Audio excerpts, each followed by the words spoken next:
Good evening and welcome back. Tonight, we're diving into the fascinating world of Greek mythology. As always, let me know where in the world you're listening from.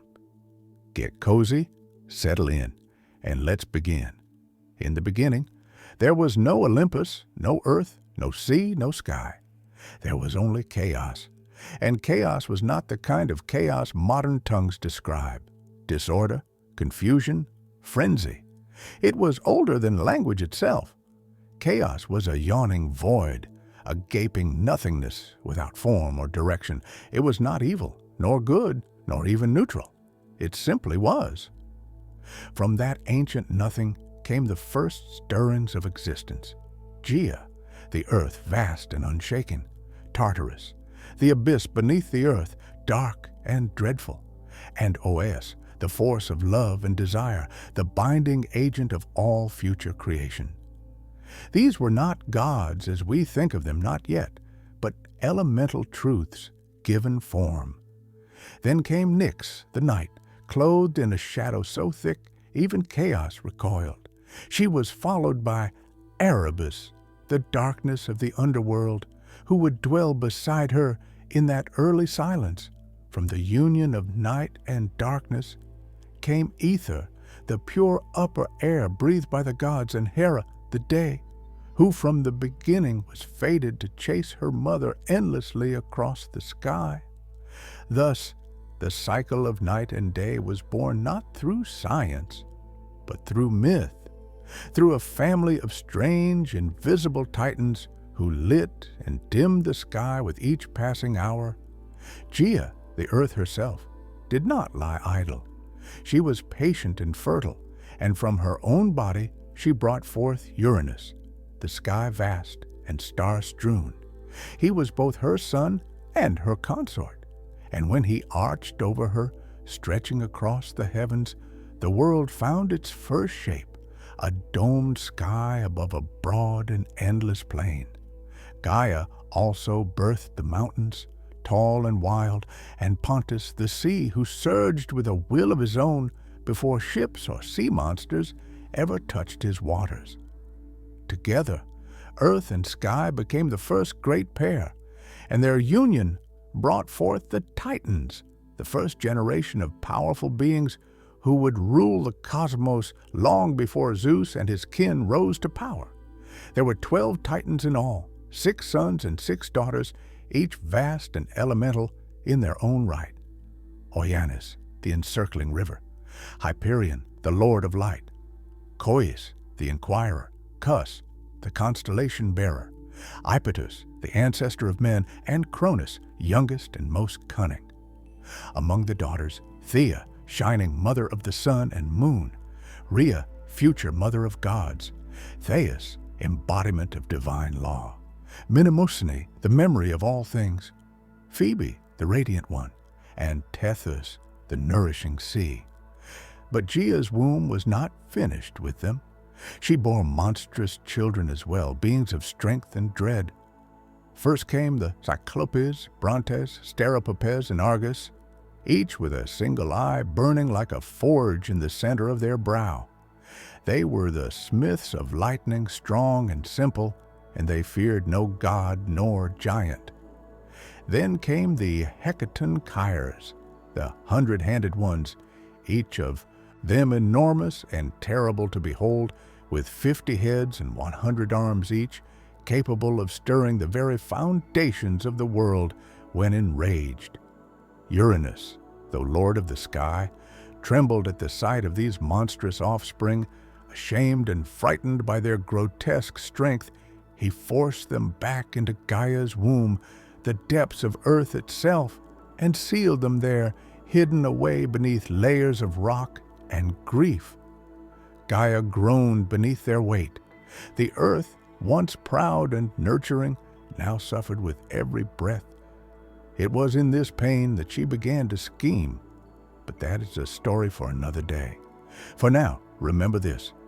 In the oldest age, before law or justice, before sword or plow, the world was made not with hands, but with force and union and grief. Chaos birthed the first forms, but it was Gaia, the Great Mother, who gave them ground to stand upon. The union of Gaia and Uranus, earth and sky, was the first great marriage of the cosmos. It was not a marriage of altars or witnesses, but of necessity and nature. The sky stretched over the earth, holding her tightly, pressing her beneath his star-stewed body night after night. From their joining came the Titans and other mighty offspring, but also a deep and growing sorrow. For Uranus, though proud and vast, was a jealous and fearful father. He saw in the monstrous children Gaia bore not strength, but a threat to his dominion. He looked upon the Cyclopes and the 100-handed giants with revulsion, not wonder, and with swift, cruel judgment he thrust them back into Gaia's womb, deep into the belly of the earth, where no light reached and no voice could echo. Gaia groaned beneath their weight. It was not only the agony of bearing them within her again, but the betrayal of her consort, of Sky, who should have cherished their children as she did. Night after night, Uranus descended upon her, pressing down the heavens to meet the earth, blind to her pain and deaf to her grief.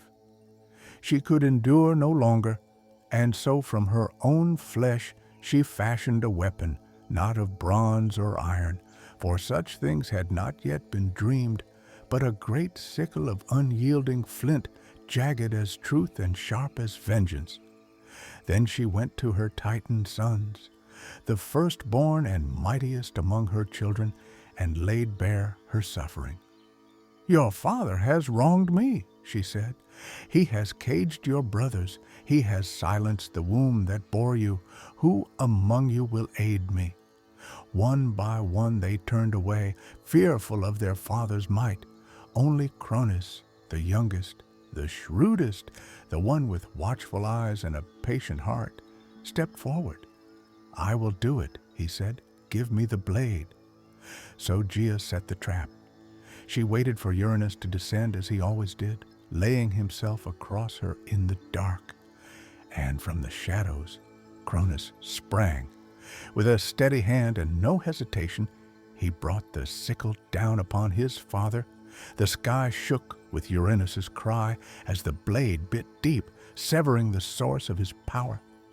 Cronus cast the bloodied flesh into the sea, and from the crimson foam that rose upon the waves, something new was born, a figure of impossible beauty, terrible and irresistible in equal measure.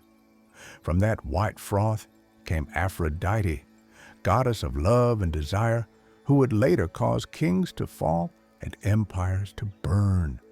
She stepped ashore at Cyprus, radiant and serene, untouched by the violence of her origin. But Gaia's vengeance did not end with blood. From the droplets that fell upon the earth sprang other beings, the Furies cloaked in shadow and vengeance, who would haunt oathbreakers and kinslayers until the end of days. The giants who in time would rise up against the gods themselves, and the Melia, nymphs of the ash trees, guardians of the wild and the old ways. Uranus, wounded and dethroned, vanished into the heavens, leaving the world to his children. Before he fled, it is said he spoke a final curse, one that would ring through time like a bell. "Just as I was overthrown by my son, so too shall he be overthrown by his own." It was not a prophecy he invented, but a truth Gaia had already whispered, and Cronus heard it well. He took the sky throne and wrapped himself in power, but from the moment he grasped it, he began to fear what his father had warned. Thus ended the reign of Uranus, the first king of the cosmos, and began the age of the Titans.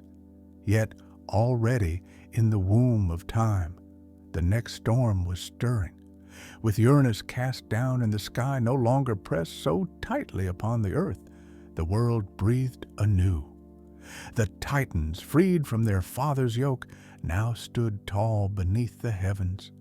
And Cronus, the youngest and most cunning among them, claimed dominion over all.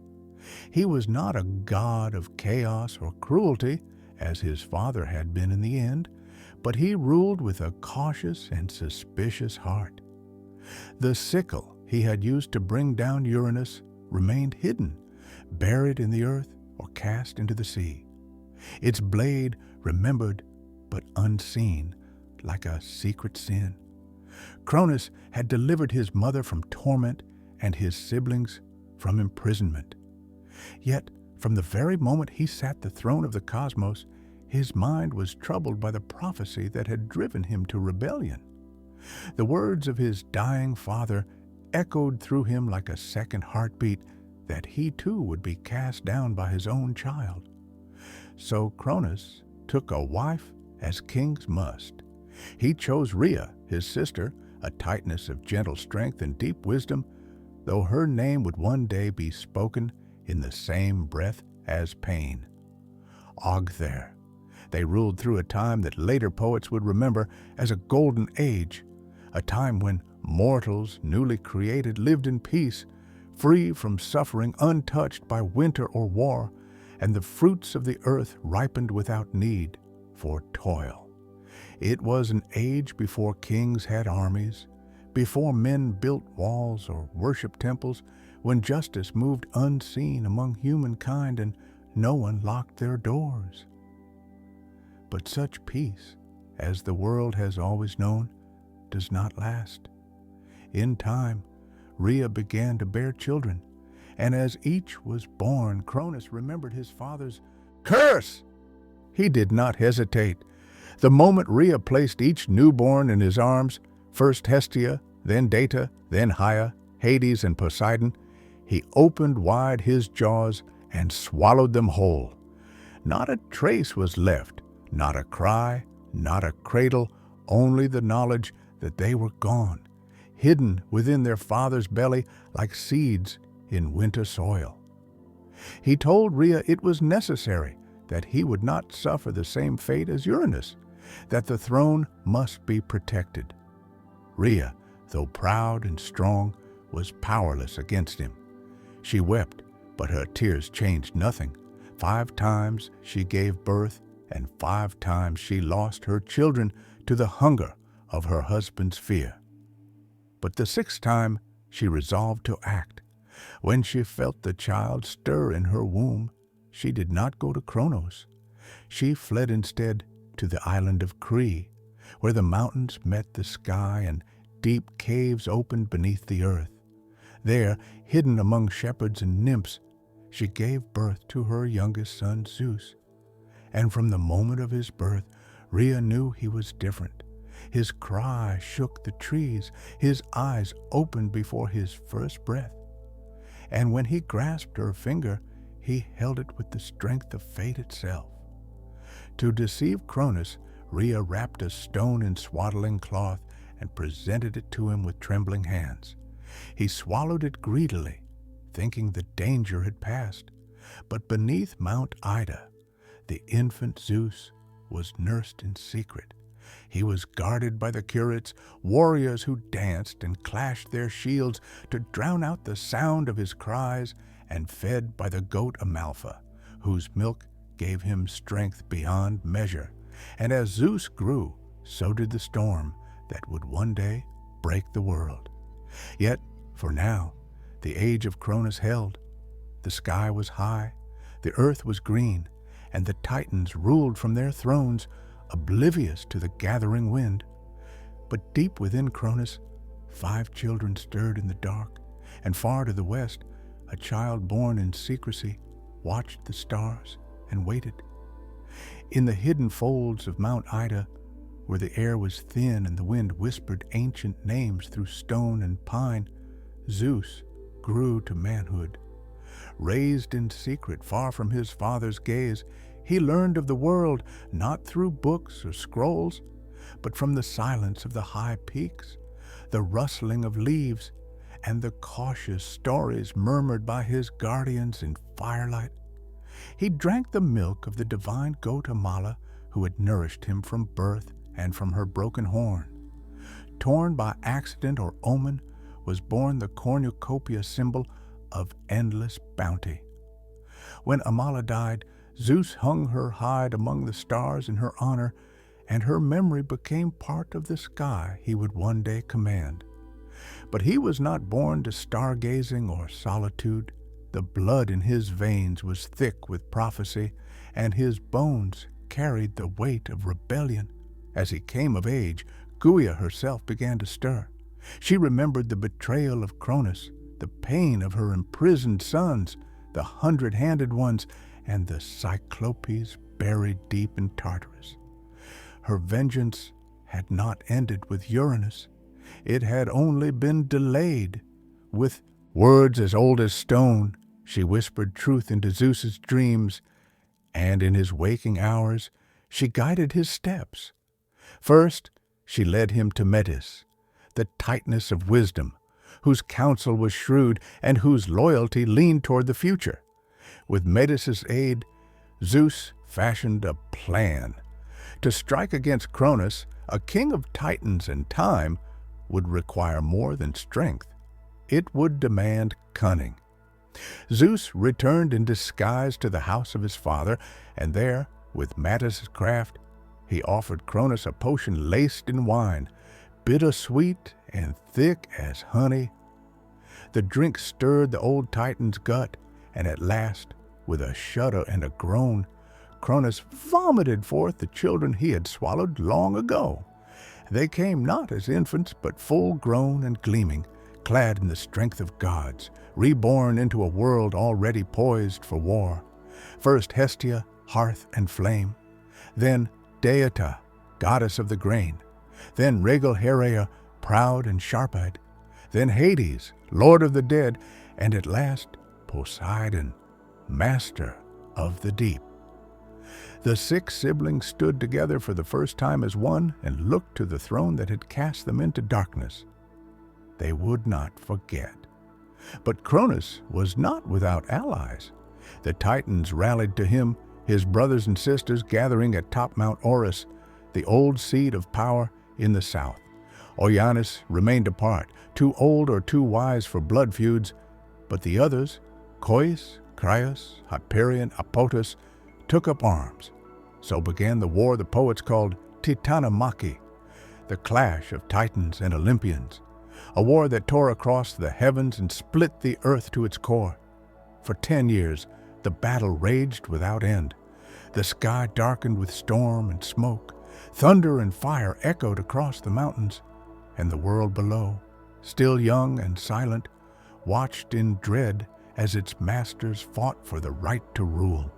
The Titans held Orus, tall and time-worn, while Zeus and his kin made their stand upon Mount Olympus, a peak still unscarred by war.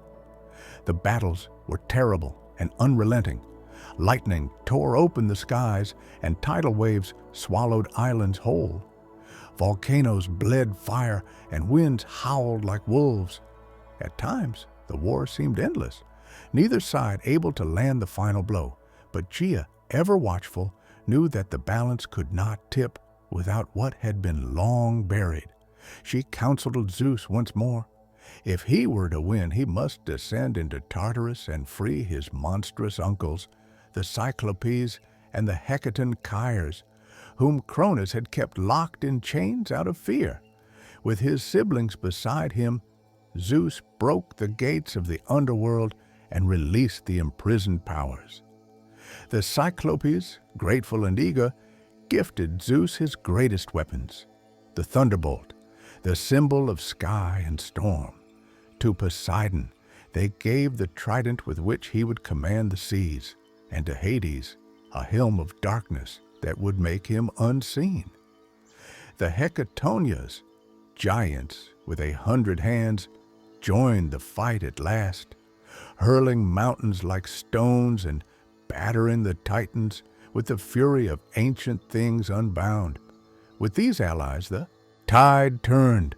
The Olympians pressed forward with a fury no Titan could match. Cronus, proud and unyielding, fought to the last, but the prophecy, as always, unfolded without mercy. The Titans fell. One by one they were driven down. cast from the high places of the earth. Zeus did not slay them. He imprisoned them as his father had done before. Deep into Tartarus they were hurled, bound in chains forged by the 100-handed ones behind bronze gates that would never rust or break. Only a few escaped that fate: Prometheus and Epimetheus, who had sided with the gods, and Theus, who foresaw the justice of their rule. So ended the reign of the Titans. The sky cleared, and the world, scarred by fire and war, began to heal. The throne passed to Zeus, not by birthright, but by might and wisdom and fate fulfilled. Yet even as he claimed the heavens, the shadow of Cronus' curse lingered behind him like the echo of an old song. For power once seized must always be watched, and no ruler, god or mortal, sits secure forever. When the war was over and the world lay quiet beneath the sky once more, the victor stood amidst the rubble of creation. The Titans were chained in the depths of Tartarus, their groans swallowed by that black abyss from which no echo returned. The old order had been broken, but with the storm of war ended, the gods faced a new challenge, perhaps greater than any battle to rule. For conquest may be won with fire and fury, but rule demands judgment, patience, and division. The world was wide and wild and filled with powers, both known and yet unnamed. It could not be held by one alone. Zeus, eldest among the gods now born again, stood at the center of this new age. Though not the firstborn, he was first in might, first in cunning, and first to move when action was demanded. But the old laws carved not on stone, but into the bones of the cosmos itself, did not grant him sole dominion. He had two brothers, both tempered by war and made strong in their own right. Poseidon, who had driven the sea to foam in his wrath, and Hades, who had worn the helm of darkness and moved unseen through battlefield and cavern alike. They too had shed blood, taken risks, and suffered loss. The throne of the cosmos could not belong to Zeus alone, lest the seeds of war be sown anew, this time among brothers. And so the three gathered, Zeus, Poseidon, Hades, and cast lots to divide the realms of the world. Not through bickering or force, but by fate itself did the dice fall. This was no child's game. The casting of lots was sacred, guided by the same power that had spoken through Gaia's whispers and shaped the course of the Titanomachy. They threw the bones and waited. When they landed, the world was drawn into three great dominions. To Zeus fell the sky, the broad heavens, the air between stars and peaks. He became Lord of thunder and rain, master of storm and cloud, and the undisputed king of Olympus. His voice would echo in thunderclaps. His fury would blaze in lightning, and the eagle became his herald, soaring high above all. To Poseidon fell the sea, deep and restless, full of mystery and monsters. He took the oceans, the rivers, and every spring that bubbled from the earth. With his trident, he could shatter cliffs and stir the tides to rage or calm. Beneath the waves, he built a palace of coral and gold. And there he ruled not only over fish and current, but over creatures older than time, sea serpents, leviathans, and things whose names had never been spoken aloud. To Hades fell the underworld, the land of the dead. It was not a prize most would have chosen, but Hades took it with quiet resolve. He ruled the shadowed realm with stern dignity, his kingdom hidden beneath the earth where the sun did not shine. There he became master of the shades, the judge of mortal souls, and guardian of wealth hidden in the deeps, gems, metals, and secrets lost to time. Though men feared his name and whispered it only when necessary, Hades kept the balance between life and death. and it was said he never once broke the laws he was sworn to uphold. The earth itself, Gaia's own flesh, was left as a common realm, shared by all. The mountains belonged to no one, the fields were roamed by mortals and spirits alike, and the forests grew wild under no single banner. It was a realm in between where gods might walk and mortals might see them, but it was also where ambition brewed and where fate would continue to work its quiet will. Thus the world was ordered, sky, sea, and underworld. The three brothers, now kings in their own realms, swore not to war among themselves, lest the world break anew. They built their thrones and gathered their followers. On Mount Olympus, high above the clouds, Zeus called the gods to council. There beside him stood his sisters, Hera, proud and sharp as winter ice, Dea, whose steps awakened spring, and Hestia, ever burning at the hearth of every home, and others came, new and old. Athena, born from wisdom and war, Apollo, golden and far-seeing, Artemis, silent and swift, Ares, bloody-handed, Hermes, fleet of foot and mind, Hist, limping but brilliant, and Aphrodite, whose smile could unravel kings. It was the beginning of a new age, the age of Olympus. But though the thrones had been set and the realms divided, the world would not stay still for long. The gods, for all their power, were not immune to pride, nor love, nor rage. And the mortals who now began to rise across the lands would bring their own stories, their own wars, and their own share of sorrow. The heavens had been won, but peace is never simple when gods sit the throne. When the smoke of war faded and the world was cast once more in sunlight, Mount Olympus became the seat of a new and glittering court. The Titans had ruled from Mount Orus in the south, harsh, ancient, and wrapped in storm. But Olympus in the north stood higher still, its summit crowned in cloud and crowned in myth.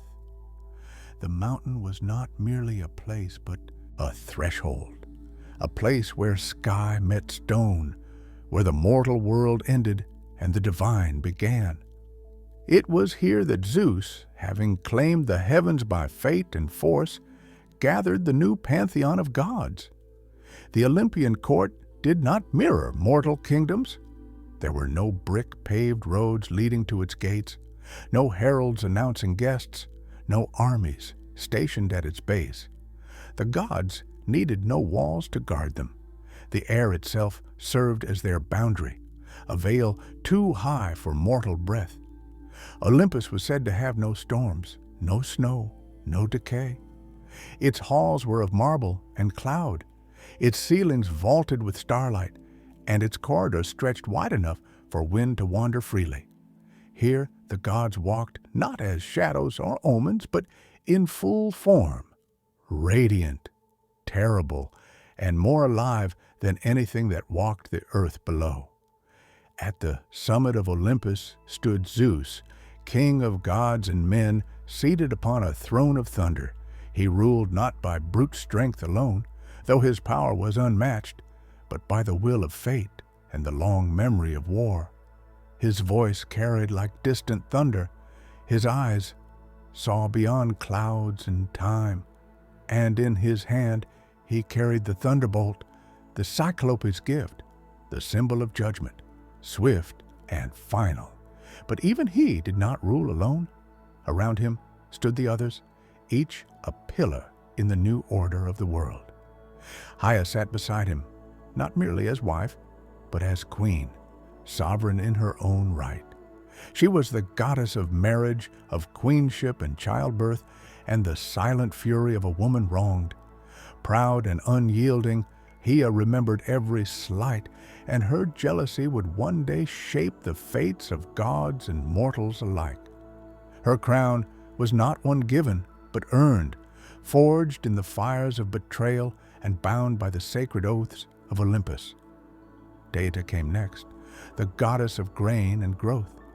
Where her feet touched the earth, the soil softened and seeds stirred. Her presence brought harvest and plenty, and without her, the fields grew barren. She did not sit high among the thunder and marble, but walked often in the world below, watching over the plowmen and mothers who whispered her name at dawn. She was older than most, quieter than many, but none doubted her power. Then there was Hestia, goddess of the hearth, the firstborn of Cronus and Rhea, and the last to be freed from her father's belly. She asked for no temple, no grand myths, no wars or lovers. She tended the eternal flame in the center of Olympus and watched over every home and hearth on earth. Her power was gentle, but ever present for as long as fire burned in a household. Hestia lived there too. The younger gods came in time, some born in Olympus, others delivered by strange means. Athena was first among them, born not of womb, but of wisdom. When Zeus swallowed Midas, fearing her unborn child would surpass him, he thought the matter ended, but Prometheus did not die. She lived within him, whispering, scheming, crafting knowledge in the dark. One day, Zeus groaned in agony, and with a blow to his skull, Athena sprang. Forth, fully grown, clad in bronze, spear in hand, her eyes clear and sharp as flint, she became goddess of wisdom, strategy, and just war, a virgin warrior with no patience for frivolity. Apollo and Artemis came next, twins born of Leto, a Titaness who wandered long and weary to find a place to give birth. No land dared offer her sanctuary, for Hera's wrath was vast and vengeful. At last, the floating island of Dos accepted her, and there she bore her children. Apollo, golden-haired and bright, became the god of light, prophecy, music, and healing. His sister Artemis, swift and silver, was goddess of the hunt, of wild things and moonlight. Together, they marked a new generation of gods, restless, radiant, and intimately tied to the mortal world. Then came Ares, god of war and slaughter, son of Zeus and Hera, but beloved by neither. He was strength without discipline, rage without cause, and though his name was feared, he was not often honored. War followed him like a shadow, and he gloried in its chaos. But he was often bested by cunning and wisdom. His opposite was Histus, the lame god of the forge, master of craft and flame. Born of Hera alone, or thrown from Olympus by Zeus, both tales are told. He found solace in metal, building wonders with hammer and fire. From his hands came armor, palaces, and automatons. Though limping and twisted, he was among the most indispensable of the gods. Aphrodite, goddess of beauty and desire, arrived not by birth, but by foam, born of Uranus's severed flesh cast into the sea. She rose from the surf at Cyprus, as beautiful as she was dangerous. Love, lust, jealousy, and ruin followed her wherever she went. Even Zeus could not command her fully. She bound gods and mortals alike with a glance, and though she smiled often, it was never without consequence. Hermes, the trickster and herald, came last of this early court. Son of Zeus and the nymph Maia, he moved swiftly between worlds, winged sandals at his feet and a mischievous grin on his lips. He stole Apollo's cattle on the day of his birth, sang a song to cover the theft, and made himself indispensable before he could walk. He became the messenger of the gods, guide of souls, patron of thieves and travelers. Where Hermes went, borders dissolved. This was the Olympian court, a gathering not of saints, but of powers. Raw, flawed, radiant, and vast, they quarreled as siblings do, took sides in mortal affairs, fell in love, betrayed each other, waged petty rivalries, and enacted divine justice. But above all, they ruled from Olympus. They watched the world below and shaped it to their will. The age of Titans was gone, but in its place came an era of stories of gods who walked among men, of heroes born from their unions, and of a world forever changed by the hands of the divine. The world had its rulers now, but peace, as ever, was a fragile thing, and fate had not yet spoken its last word. Long before men raised cities of marble or carved their prayers into stone, there were no humans upon the earth. The gods ruled alone, their courts high upon Olympus, their domains vast and varied. The world beneath them was green and wild, teeming with beasts and silent mountains. But there were no hands to till the soil, no voices to sing to the stars, no fire to warm the night. It was Prometheus, a titan of the old blood, who first imagined the shape of man. He was no friend to Cronus, nor was he ever counted among those chained in Tartarus. During the War of the Titans, Prometheus had sided with Zeus, not out of love or loyalty, but out of foresight, for he bore the gift of prophecy, and he knew which way the storm would break. Prometheus's name meant forethought, and it suited him. He was brother to Prometheus, whose name meant afterthought, and never was a pair of brothers more different. Where Prometheus acted in haste and repented in leisure, Prometheus saw farther, thought longer, and questioned the justice of every decree, even those issued by the king of the gods himself. He walked the line between Titan and Olympian, old world and new, a creature of reason in a cosmos ruled by passion and power. It was he who first shaped mankind. Some say he sculpted them from clay beside the banks of a river, his fingers smoothing mud into limbs, his breath giving them life. Others claim he molded them in the image of the gods, upright and thoughtful, gifted with the spark of invention. But however it happened, the first men were made, and they were weak, soft of skin, slow of foot, clawless, fangless, and lacking in both fur and fire. They were naked beneath the sky, trembling in winter, defenseless against the beasts of the world. Prometheus looked upon them and pied them. He went to Olympus and asked that man be given a gift, something to help them survive, something to raise them above the level of animals.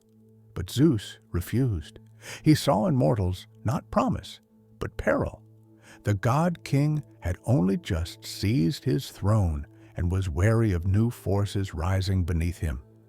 Let them live, he said, but let them fear. Let them know their place beneath the gods. Fire, he declared, was the privilege of immortals. The hearth flame of Hestia, the thunderbolt of Zeus, the forge of Hystus. These were not for mortal hands, but Prometheus, stubborn and just, did not yield. In secret, he climbed to the heavens, stole a flame from the forge of Hephaestus, and hid it in a hollow fennel stalk.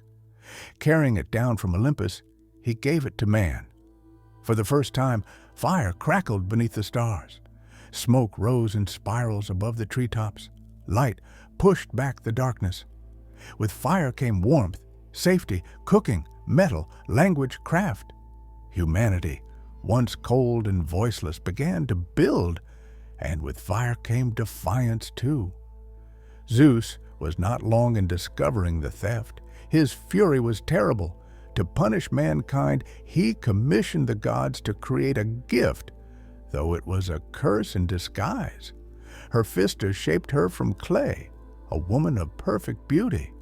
Aphrodite gave her charm, Hermes gave her cunning, and Athena clothed her in silver raiment. Her name was Pandora, meaning all gifted, and she was given a sealed jar mistranslated in later ages as a box containing the sorrows of the world, disease, toil, grief, madness, envy, and death itself. Prometheus, ever the fool, took her into his home despite Prometheus's warnings. And when Pandora, driven by curiosity, the final gift of the gods, opened the jar, the evil spilled out into the world like smoke from a fire too long confined. Mankind, who had known peace in their brief golden youth, now found themselves hunted by fate. Hunger gnawed at their bellies, war bled them dry, age stooped their backs.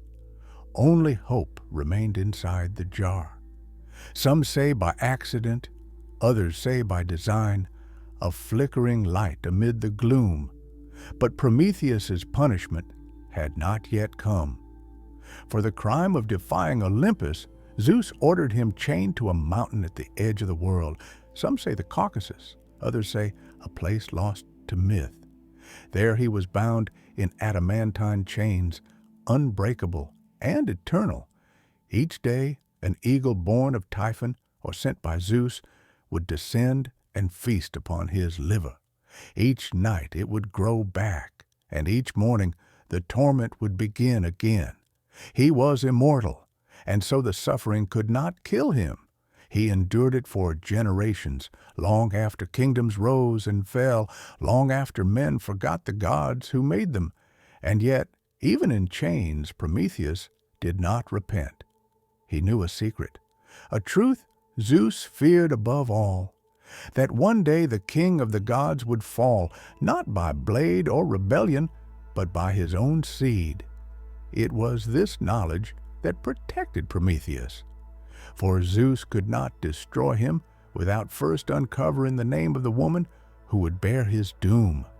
So the Titan waited, bound but unbowed, as men lit fires in the dark and told stories of the one who had dared to steal from the gods.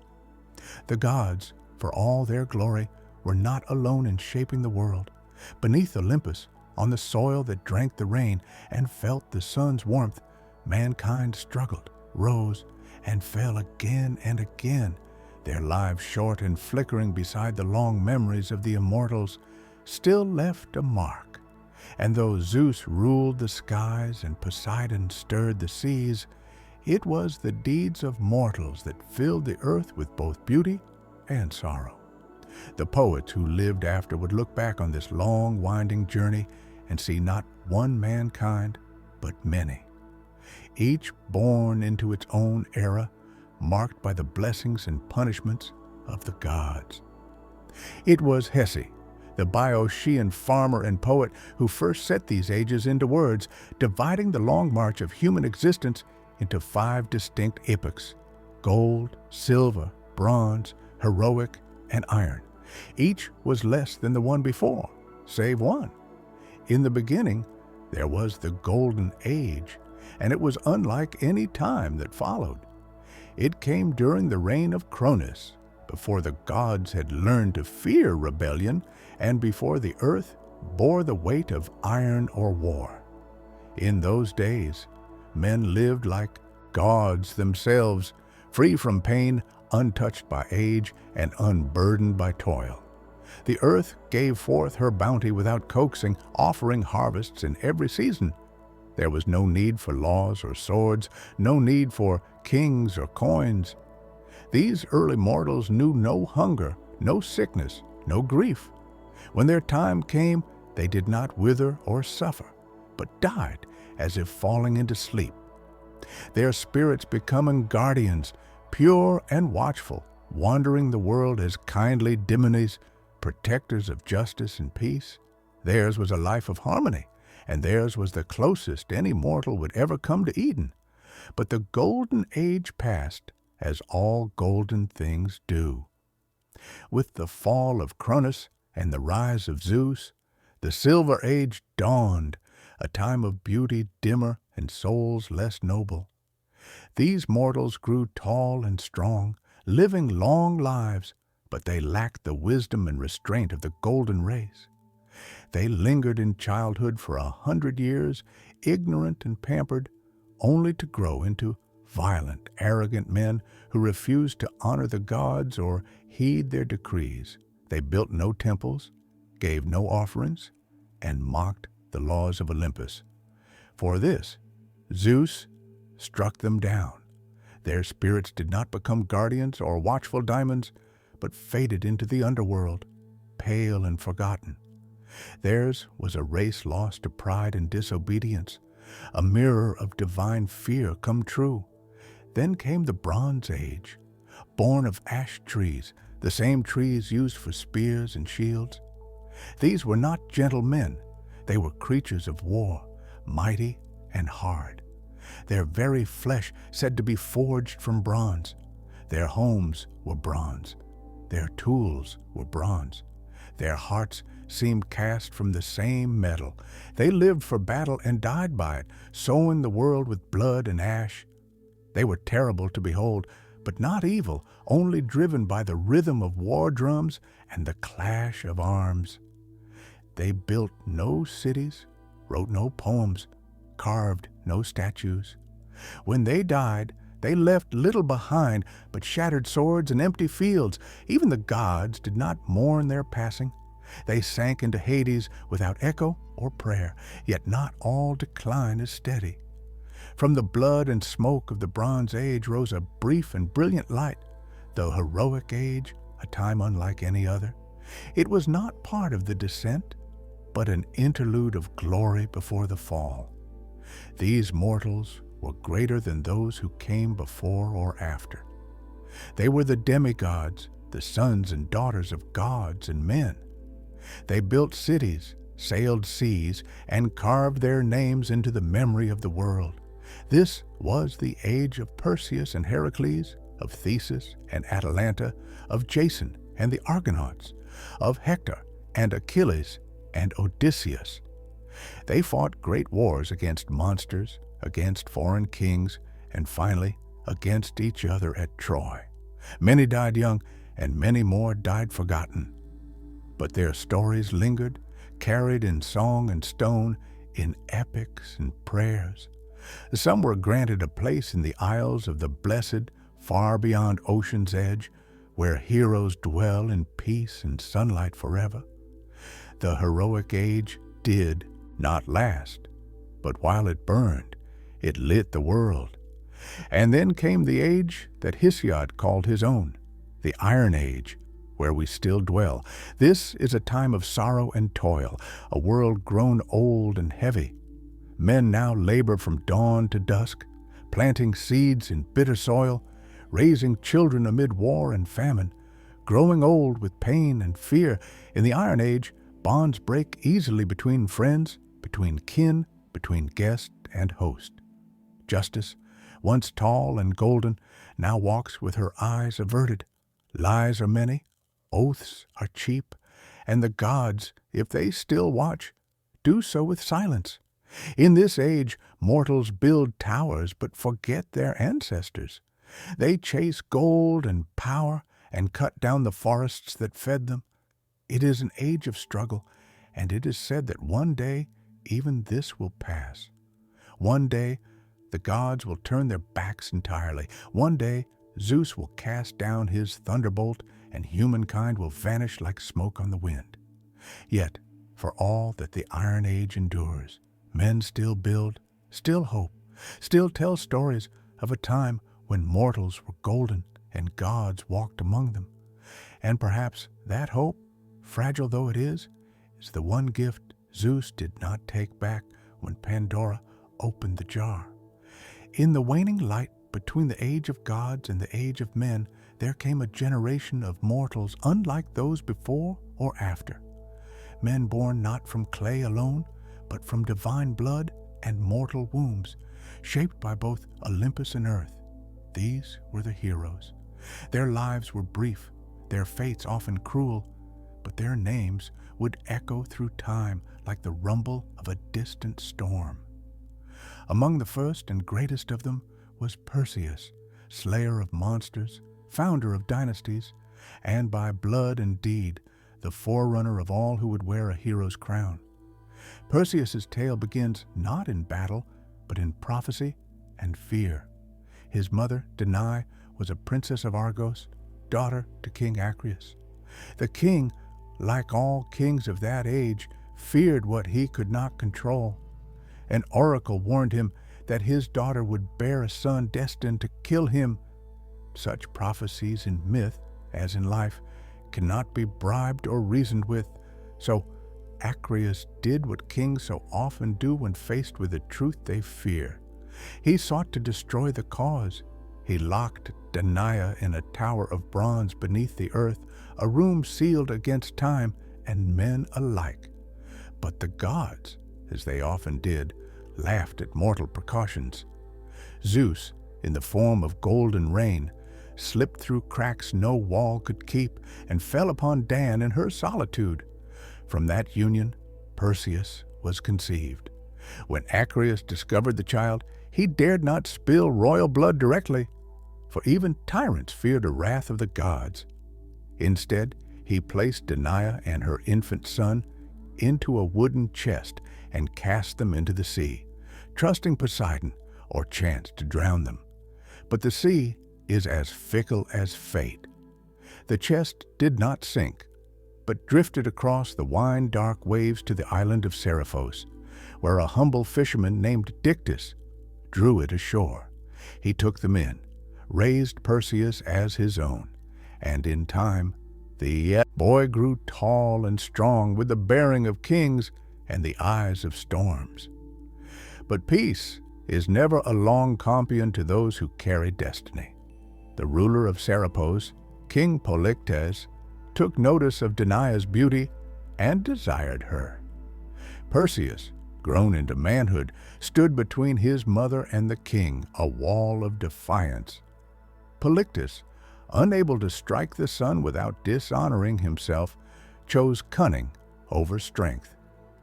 He announced a false marriage, some say to Hippodamia, and demanded that all men of the island offer him a gift. Perseus, without gold or horses, boasted that he would instead bring the king a greater prize, the head of Medusa, the mortal Gorgon, whose gaze could turn flesh to stone.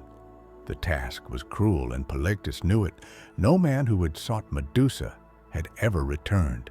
She was one of 3 Gorgon sisters, born of ancient sea deities, hideous and winged, their heads wreathed in snakes, their eyes cursed. Only Medusa was mortal. Her sisters were immortal, and none could be approached without peril. But the gods, who watched the world with curious eyes, favored Perseus. Athena, born from her father's head and never one to forget a slight. Medusa, after all, had once been a maiden in her temple until Poseidon's violence and pride had defiled it, lent her shield to the young hero. It was polished like a mirror, and in its reflection one could look upon a Gorgon without meeting her gaze. Hermes, swift and shrewd, gave him a curved sword and winged sandals to fly and directed him to the Gaia, the gray sisters who shared a single eye between them and knew the secret path to the Gorgon's lair. Perseus, through wit and will, stole their eye and bargained for the truth. They told him of the nymphs who kept the sacred items he would need, the helm of Hades, which made its wearer invisible, Arquebusus, a magical sack to contain the Gorgon's head, and knowledge of the place beyond ocean's edge where night never lifts and the Gorgons sleep among ancient stone. Armed with these divine gifts, Perseus flew over sea and desert until he reached the ends of the earth. He found them sleeping, Medusa and her sisters curled in a shadowed grove, ringed by the statues of those who had come before. Perseus dared not look directly, and so with Athena's shield held before him, he walked backward, step by cautious step, until he stood over the sleeping Gorgon. With one swift stroke, he severed her head, and from her blood sprang Pegasus, the winged horse, and Chryser, the warrior with a golden blade, children of Poseidon, born in death. As Medusa's sisters screamed and clawed the air, Perseus vanished into mist, hidden by the helm of darkness. The deed was done. He returned by the long road, his prize heavy in the sack, its power undiminished. On the way, he passed the shores of Ethiopia, where the sea god had sent a monster to punish King Cepheus and Queen Cassiopeia for their vanity. Their daughter Andromeda had been chained to a rock as sacrifice. Perseus, beholding her beauty and innocence, slew the beast, turned it to stone with the Gorgon's head, and claimed her as his bride. She would follow him westward, becoming the mother of his line. When at last he returned to Serapos, Polyctes scoffed at his tale. So Perseus reached into the sack and withdrew the severed head. The king and his court were turned to stone where they stood. Dictys, the fisherman who had shown kindness to a mother and her child, became king in his stead. The cycle of cruelty was broken, if only for a time, but prophecy once spoken is not so easily undone. Perseus journeyed to Argos, where King Acreus, still haunted by the words of the oracle, fled rather than face the boy he had once condemned to death. Yet, fate does not forget. At the funeral games of a neighboring king, Perseus, throwing a discus, struck an old man in the crowd. Acreus, his grandfather, who died without ever knowing that his death was no murder, but an accident long foretold. So the circle closed, as they always do in myth. Perseus had fulfilled the prophecy, though not by malice.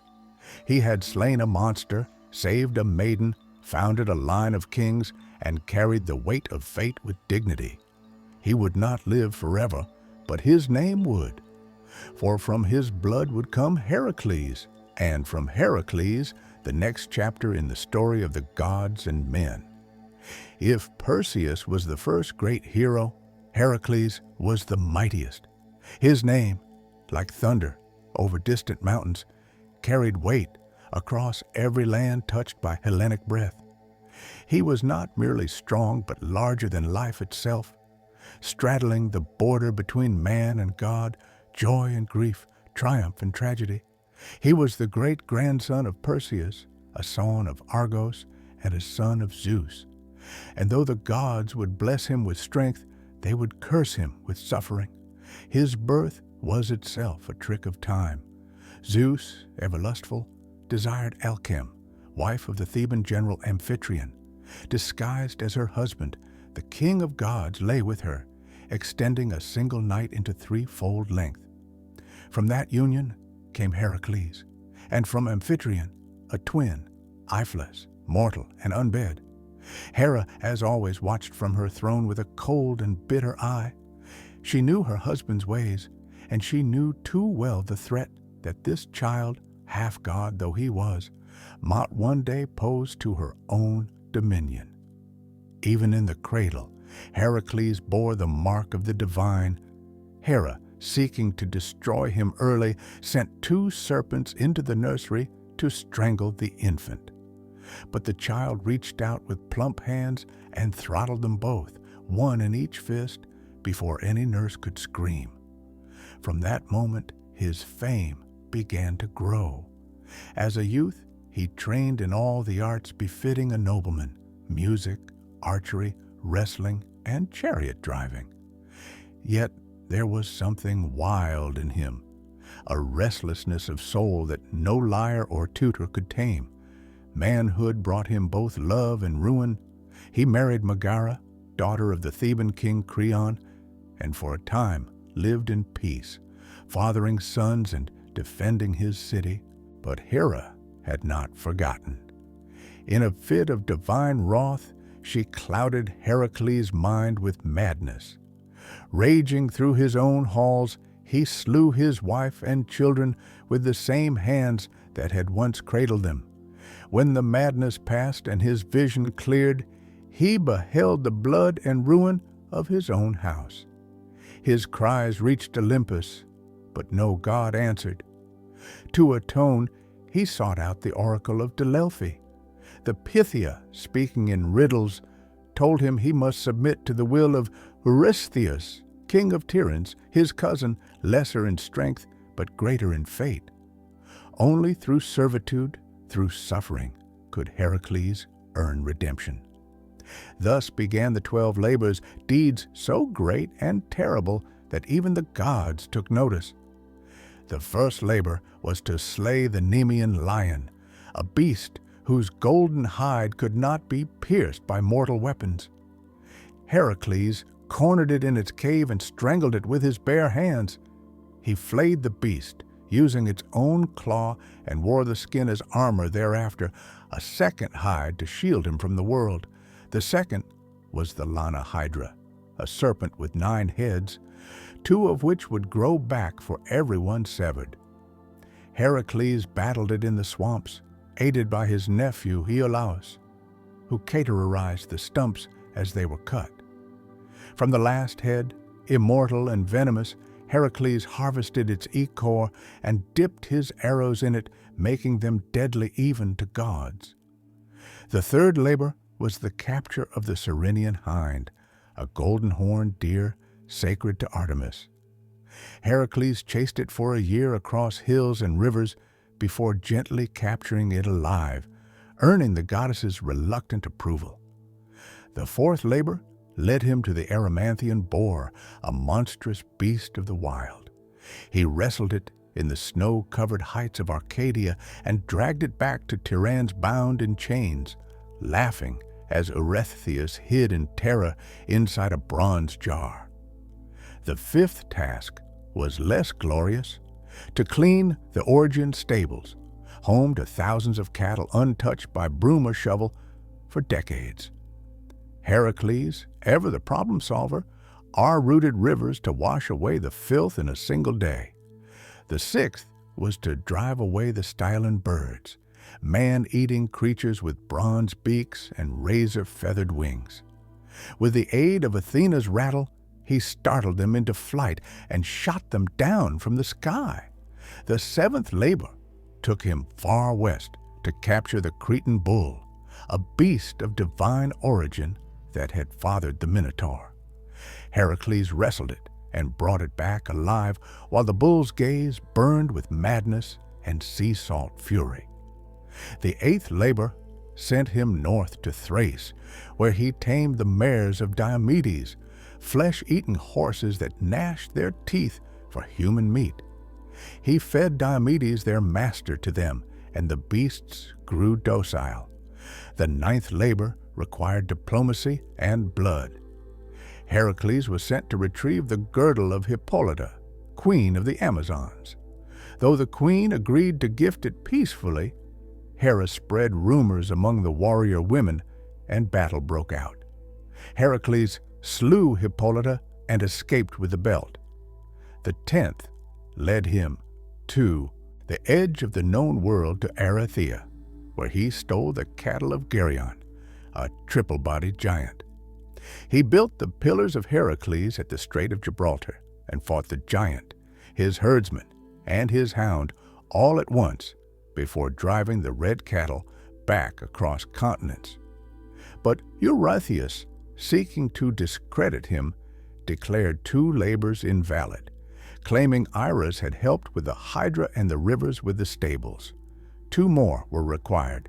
The 11th was to steal the golden apples of the Hesperides guarded by nymphs and a dragon coiled around the trier's base. Heracles tricked Atlas, the sky-bearer, into retrieving the apples while he held the heavens. When Atlas tried to leave him the burden, Heracles asked for a moment to adjust his cloak and took back the sky while fleeing with the fruit. The 12th and final labor was the most harrowing: to descend into Hades itself and bring back Cerberus, the 3-headed hound. Armed with nothing but his strength, Heracles journeyed to the underworld, presented himself before Hades, and with the gods' grim permission, wrestled Cerberus into submission and led the beast, snarling and frothing, into the land of the living. With that final labor, his redemption was won. Yet Heracles' life was not yet at peace. He fought more battles, took new wives, and fathered many children. but Hera's hatred endured. In the end, it was not blade or monster that killed him, but the poisoned blood of the centaur Nessus, smeared upon a tunic gifted by his wife, Deianira, who believed it a love charm. As the poison burned through his flesh, Heracles built his own pea upon Mount Teta. No mortal dared light it until Philoctetes, a simple shepherd, stepped forward. For that, he was given the hero's bow. Heracles was consumed by flame, but in death he was reborn. Zeus lifted him to Olympus, where he was granted immortality and married to Hera, goddess of youth. He became not just a hero, but a god. His labors born of grief and guilt became the very measure of heroism. Where others were remembered in story, Heracles was remembered in shrines, in games, and in the hearts of men who, though mortal, dared to dream of greatness. If Heracles was the greatest of Greek heroes, then Theseus was the most political, the most cunning, the most human. He was not merely a slayer of beasts or a breaker of curses. He was a builder of cities, a weaver of laws, and the founding spirit of Athens, the city that would one day name itself the cradle of civilization. His story is tangled with myth and memory, with the thunder of heroes and the whisper of politics. In him lived both brute strength and bright reason, the dual spirit of a nation that worshipped Athena with spear in hand and olive branch on the brow. Theseus was born of two fathers, King Aegeus of Athens and Poseidon, god of the sea. His mother, Athena, lay with both on the same night, one mortal, one divine. From this double union came a boy of destiny, raised far from Athens in the city of Troan, unaware of the great blood in his veins. Before leaving, Aegeus had hidden a sword and sandals beneath a heavy stone, telling Athena that when the boy was strong enough to lift the stone, he would be ready to claim his birthright. In time, Theseus grew tall and sharped, restless in his limbs and mind. At 16, he moved the stone with a grunt and a grin and took up his father's tokens. Many would have traveled the easy road to Athens by sea, but Theseus chose the land route, the longer, more perilous way, for he believed that true kingship must be earned, not inherited. And so began the 6 labors of Theseus, not vast or godlike Heracles' trials, but earthy and intimate, each a monster of the road, a terror to the common man. He defeated Prometheus, the club-bearer, taking his weapon as a symbol. He slew Sinis, who tied travelers to bent pine trees and tore them in two. He pushed Siren from the cliffs into the sea, ending the reign of a man who forced passers-by to wash his feet, only to kick them to their deaths. He overcame Tertian the wrestler by outmatching brute force with technique, and Procrustes, who made beds fit travelers by stretching or cutting them, found his own death in the same iron frame. Theseus did not just survive. He cleaned the land as he passed through it, paving the way for Athens itself to rise. When he arrived in Athens, King Aegeus did not recognize him. The Queen Medea, now wife to Argus and still seething with old sorceries, saw the threat in the boy and urged the king to poison him. But Theseus presented the sword and sandals, and at the last moment, Aegeus cast the cup aside, embracing his son before all the court. Joy, of course, never lingered long in myths. Trouble was already stirring in the east. For years, Athens had suffered under a bitter tribute.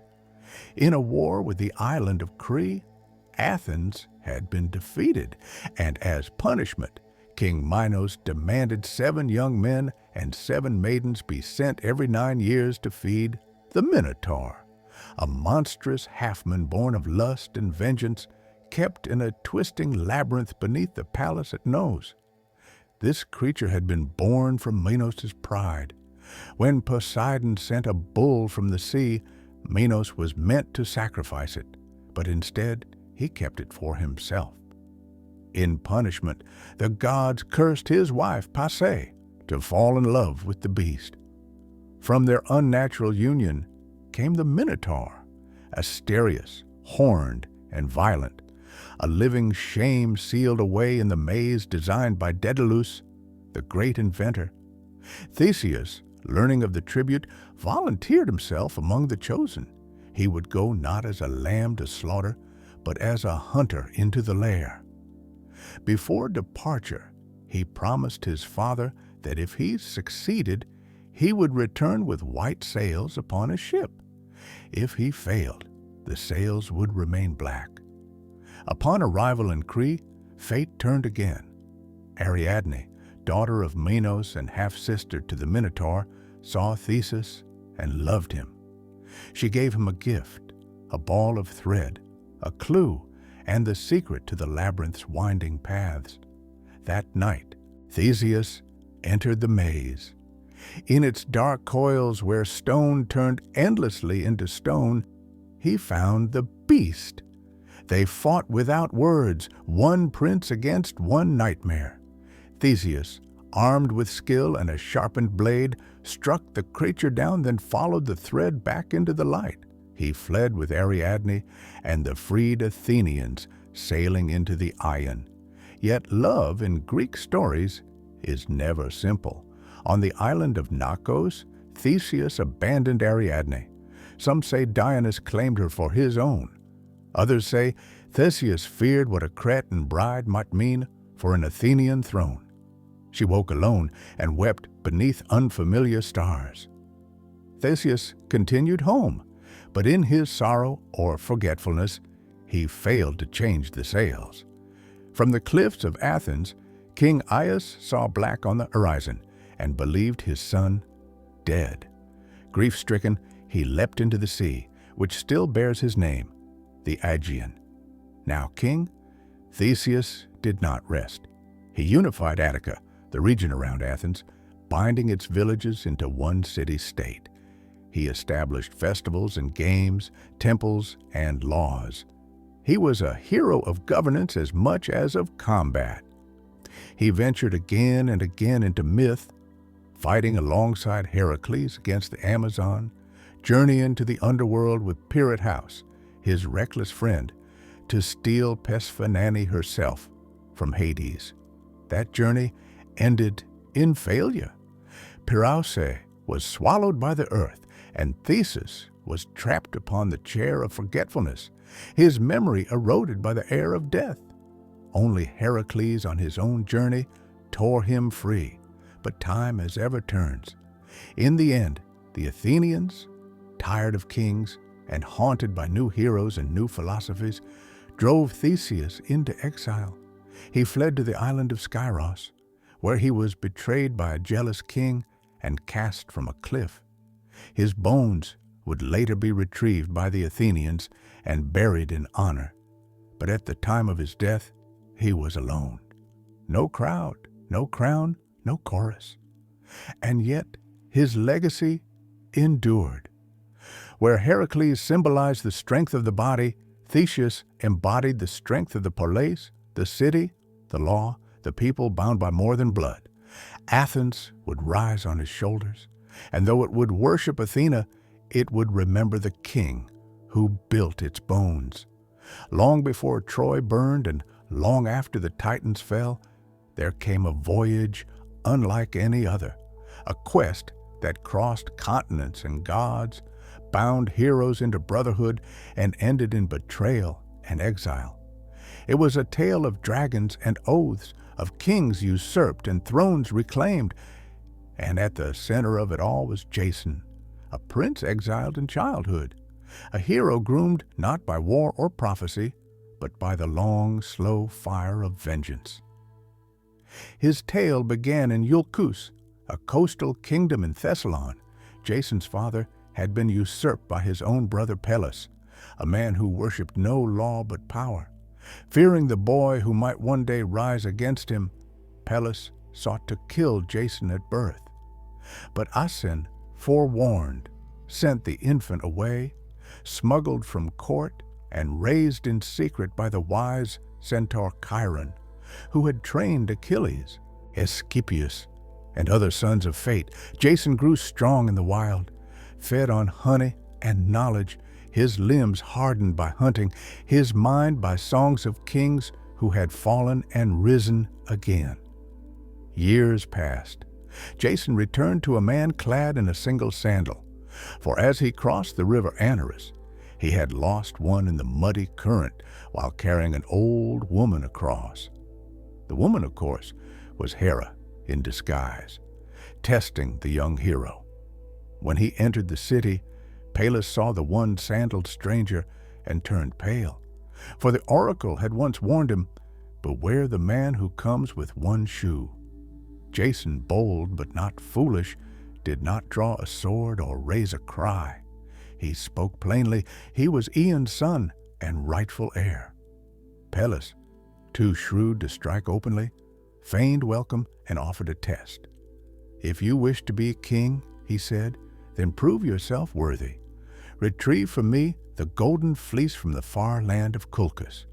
Bring back that ancient prize, and I will yield the crown." The ram had flown him across the sea, and when Phrixus reached safety in Colchis, he sacrificed the beast in gratitude. Its fleece, gold as fire, was nailed to an oak in a sacred grove, guarded by serpents and shadow, watched over by King Aotes, son of the sun god Helios. No Greek had ever gone there and returned, but Jason accepted the challenge. He summoned the greatest heroes of his time to join him, and they came not as soldiers, but as volunteers, each seeking glory. Heracles came, and Orpheus with his lyre. Atalanta the huntress, Castor and Pollux, the sons of Zeus, Melaga, Theseus, Zeitz, and Kalala, winged sons of the north wind, 50 heroes in all. Together they boarded a ship named Argo, built by Argus under Athena's guidance. In its prow, she set a piece of sacred oak from Dodona, a timber that could speak in prophecy. The ship itself was a character in the tale, whispering warnings and guiding fate. They sailed east, past shores and tempests, into legend.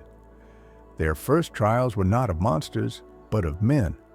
On Lemnos, they met a land ruled by women who had slain all their husbands. There Jason lay with Hypsipyle, queen of the isle, and begot sons he would never see grown. In Thrace, they encountered the blind seer Phineus. Tormented by the harpies who fouled his food, the winged boards drove the creatures off, earning Phineus's prophecy, a path through the deadly clashing rocks, 2 cliffs that slammed shut like jaws upon any who tried to pass. At Phineus's advice, they released a dove. It flew through and lost only a single tail feather. The Argo followed at full speed, and the rocks caught her stern, but just barely. From then on, the passage remained still. The sea, it seemed, respected those who dared. At last, they reached Colchis, a land of fire and iron. King Aotes did not kill them on sight. Jason was a stranger, and in that ancient world, strangers were sacred. But Aotes agreed to grant the fleece only if Jason completed 3 tasks: yoke fire-breathing bulls, plow a field with them, sow it with dragon's teeth, and then defeat the warriors who would rise from the soil.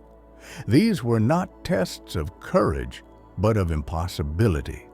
It would have ended there had the gods not intervened. Eros, at Haia's urging, struck Ma, daughter of Aotes, with an arrow of love. She was a priestess of Hecate, versed in herbs and poison, untouched by men, cold as moonlight. But at the sight of Jason, her heart betrayed her.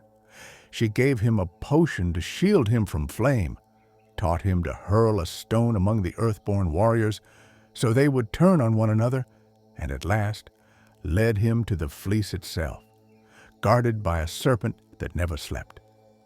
Medea sang spells, and the beast sank into slumber. Jason seized the fleece, brilliant and soft as molten gold, and fled with Medea into the dark. Aetes pursued them with ships, but the lovers had bought time with blood. Medea had taken her young brother Absyrtus, cut him into pieces, and scattered them in the sea, forcing her father to stop and gather the limbs for burial. The Argo slipped away, stained by crime and magic. Their return was a wandering past Scylla and Charybdis, through lands of danger and delay. At length they returned to Iolcus. But Pelos refused to yield the crown. Medea in vengeance tricked his daughters into cutting him to pieces and boiling him alive, claiming it was a spell of rejuvenation. Horrified, the people rose up. Jason, now tainted by treachery, was exiled. He fled to Corinth, where he and Medea lived for years in uneasy peace. But Jason, ever seeking legitimacy, cast Medea aside and chose a Corinthian princess for marriage. Medea, wronged and vengeful, unleashed a fury no man could endure. She poisoned the bride's gown, burning her to ash, and murdered her own sons by Jason. Then she fled, carried away in a chariot drawn by dragons, a gift from her grandfather, Helios. Jason, broken, returned to Iolcus. In his final days he wandered among ruins, forgotten.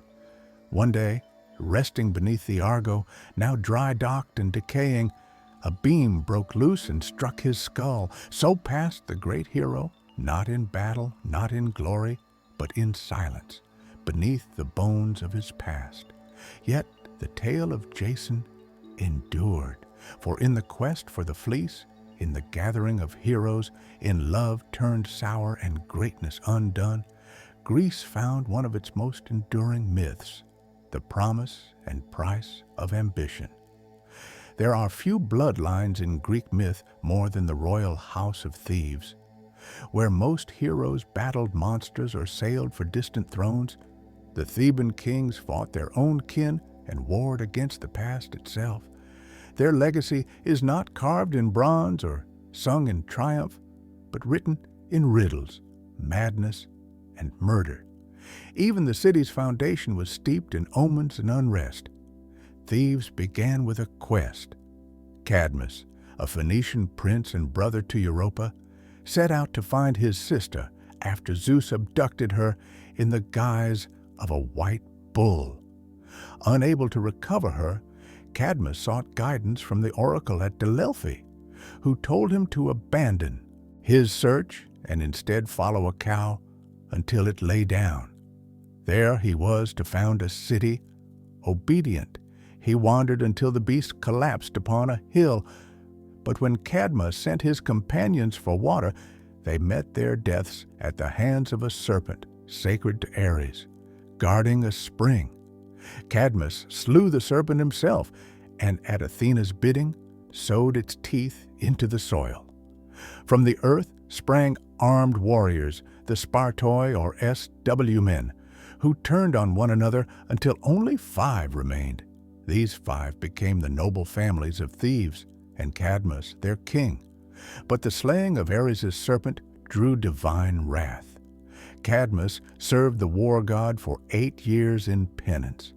He married Harmonia, daughter of Ares and Aphrodite, and the gods themselves came to their wedding.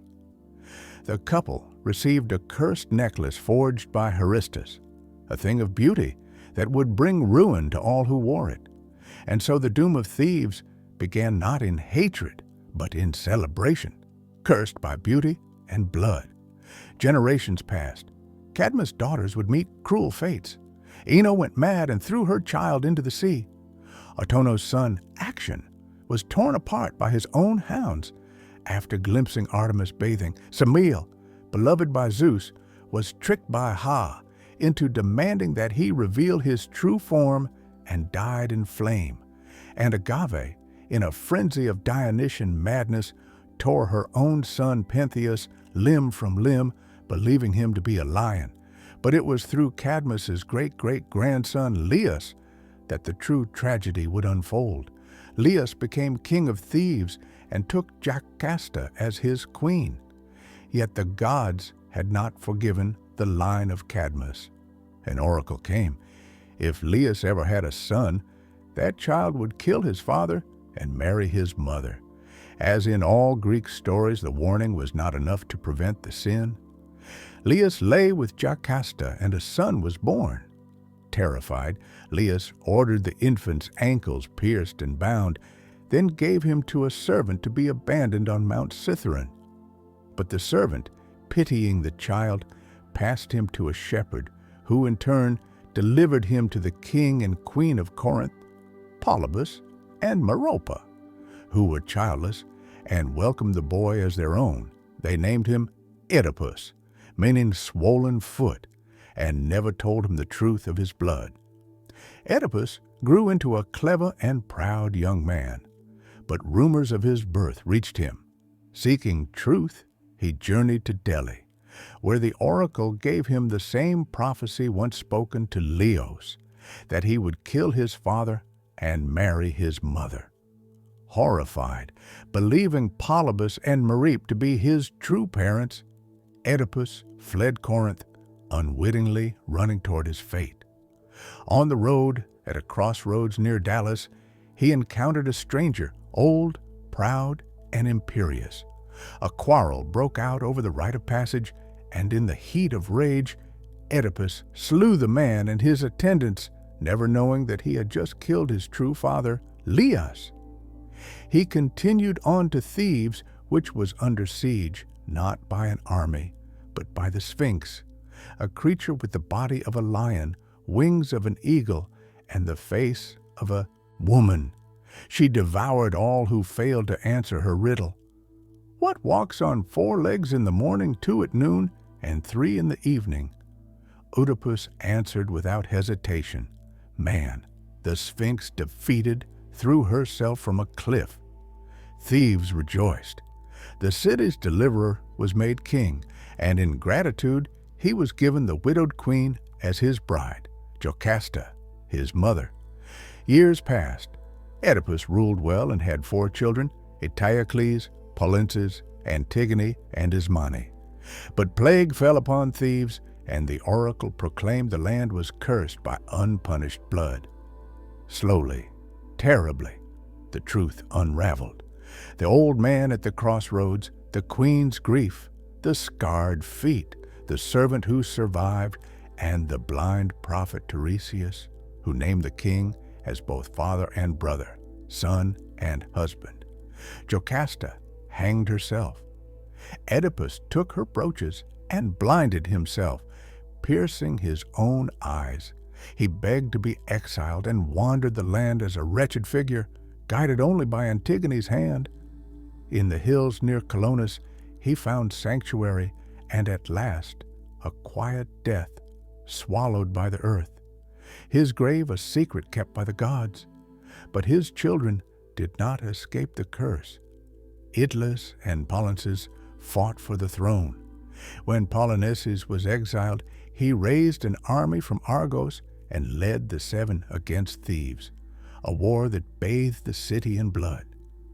The brothers slew each other in single combat at the gates.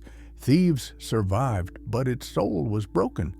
Antigone, the last to carry the old honor, buried her brother despite royal decree. For this, she was condemned by her uncle Creon and buried alive. The god sent madness and death to his house as punishment.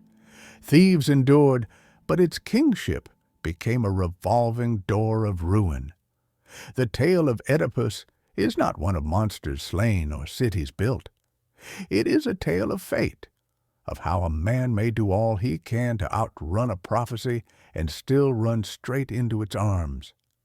It is a tragedy not born of evil, but of ignorance, of a man who sought the truth and was destroyed by it. The house of Thebes, for all its glory, was built upon the bones of serpents and riddles, and no riddle, no matter how cleverly answered, can change the will of the gods. Of all the wars that ever ravaged mortal soil, none would echo louder than the one fought for a woman's face, a war of oaths and pride, of beauty and betrayal, of gods and kings and the fall of empires. It began not with spears or fire, but with a wedding, one that all the gods were invited to, save for one. Aes, goddess of discord, was not welcome at the marriage of Pallas and Thetis. The sea nymph fated to bear a son greater than his father.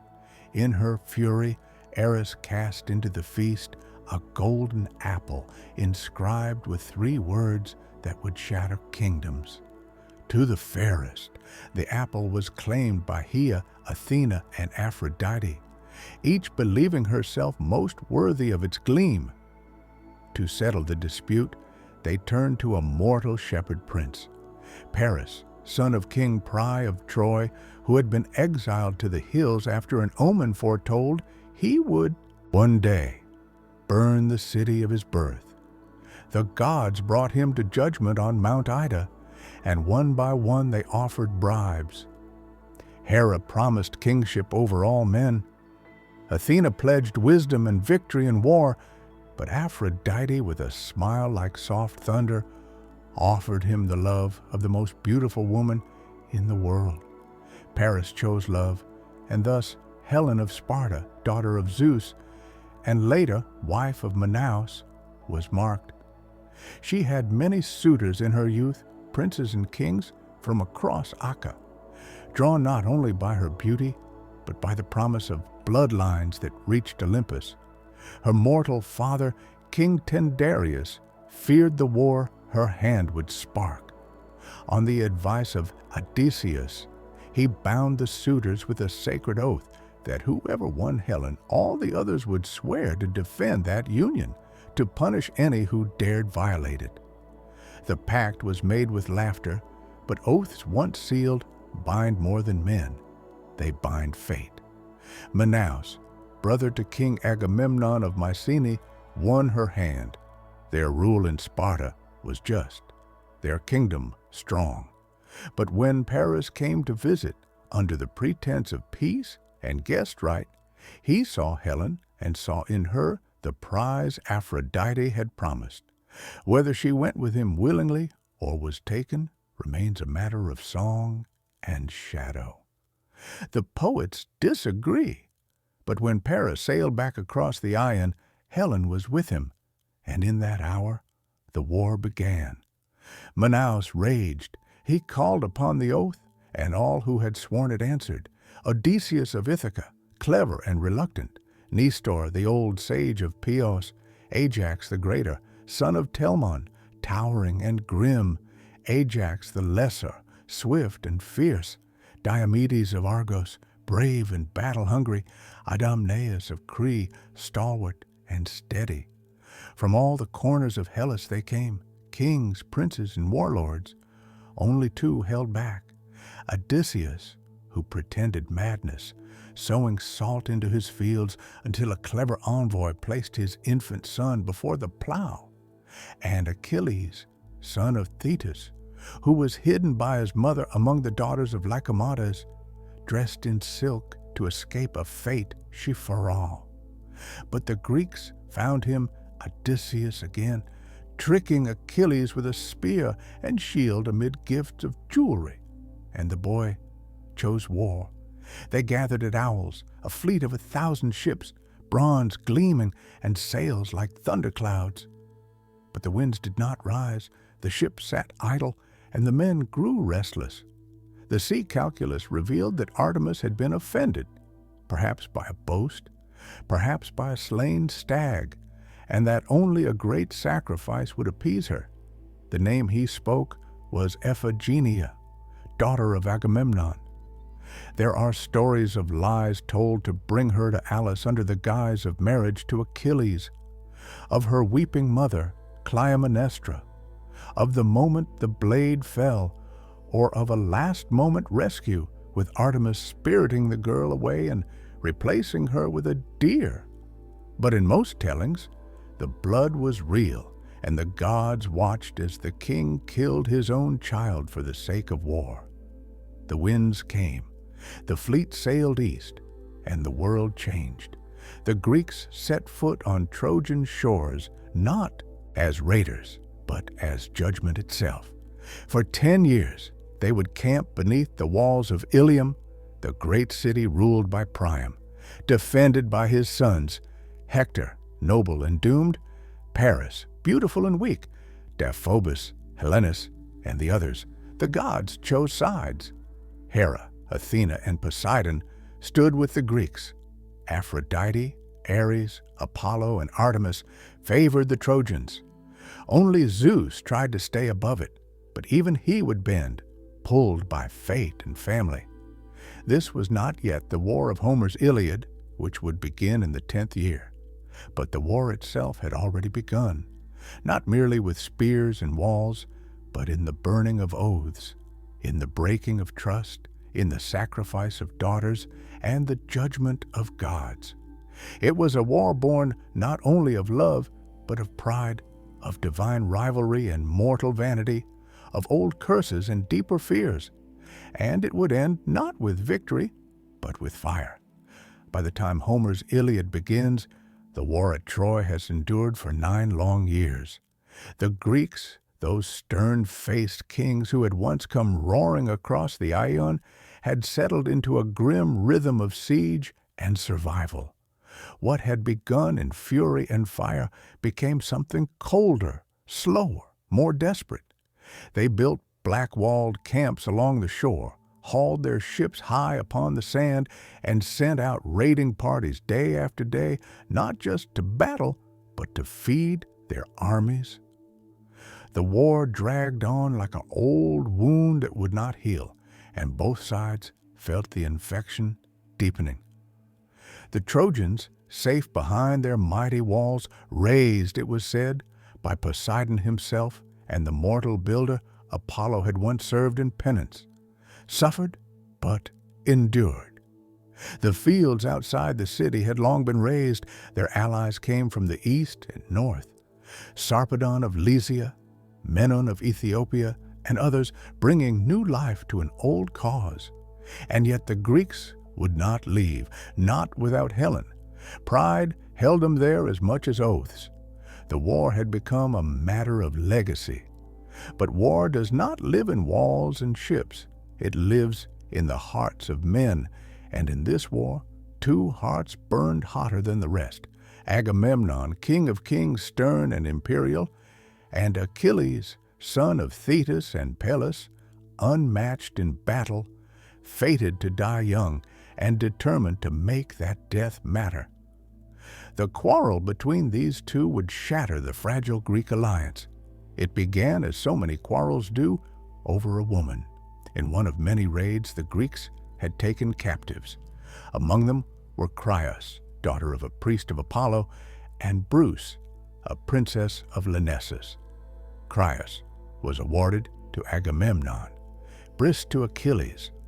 When Chryseis' father came to ransom her, bearing golden gifts and reverent words, Agamemnon scorned him. The old man prayed to Apollo, and the god answered not with fire from the sky, but with plague, a silent killer that passed from beast to man, filling the air with death. The prophet Calchas at last revealed the truth. Agamemnon, forced to surrender Chryseis to save his army, did so, but in turn demanded Bruce from Achilles as compensation.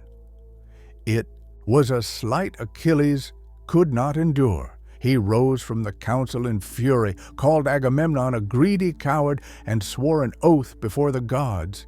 He would no longer fight for the Greeks, let them bleed without him. And so he withdrew to his tent, and with him went the Myrmidons, his elite warriors, silent and dangerous, forged for war. From that moment, the tide turned. Without Achilles, the Greeks began to suffer. The Trojans pressed harder. Hector, son of Priam and champion of Troy, led the charge with a quiet, noble fury. He was not Paris, who had brought the war, nor Dobus, who sought glory. Hector was a heart of the city, a husband, a father, a prince who carried the burden of his people, not in pride, but in duty. Day by day, the Trojans pushed the Greeks back to the sea. Ships were set ablaze. Heroes fell. Prometheus, the first Greek to leap ashore, had died in the first skirmish. Now, Patroclus, friend and companion of Achilles, watched the losses mount with growing despair. Some say Patroclus was a friend, others a lover, but all agree he was the only one who could reach Achilles in his grief and fury. When the Trojans breached the Greek defenses and threatened to burn the ships, Patroclus begged Achilles to let him fight in his stead. He wore the hero's armor, rode his chariot, led the Myrmidons into battle, and for a time the Greeks rallied. But Patroclus, flushed with borrowed glory, went too far. He reached the gates of Troy, and there he met Hector.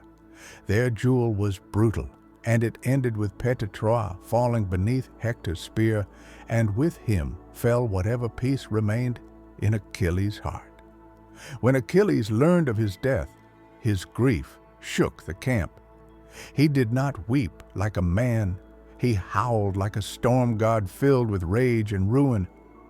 He returned to battle not for glory, not for oaths, but for vengeance. His mother Thetis brought him new armor forged by Hephaestus himself. Bronze that gleamed like the sun, a shield carved with the history of the world. Then Achilles went to war. No one could stand against him. He slaughtered men by the dozen, chariots overturned, blood staining the dust. He chased Hector around the walls of Troy 3 times before they met in single combat. Hector fought bravely, but Achilles was a fire no water could quench. He struck Hector down, pierced him through, and in rage dragged his body behind his chariot, circling the city day after day, denying the dead prince the dignity of burial. It was Priam, the old king of Troy, who brought an end to that madness. At night, guided by Hermes, he crept into the Greek camp and knelt before Achilles. He kissed the hands that had killed his son. He spoke not as a king, but as a father, and Achilles finally wept. He returned Hector's body and gave Priam safe passage. For a moment, there was quiet in the war, but peace, as always, was fleeting. Achilles would not survive the war. A poisoned arrow, some say fired by Paris, others guided by Apollo, struck his heel, the only vulnerable part of him. He died in the dust, young and unmatched, and the war dragged on without him. The Iliad ends not with the fall of Troy, but with a funeral and a shared grief. Yet the war still loomed.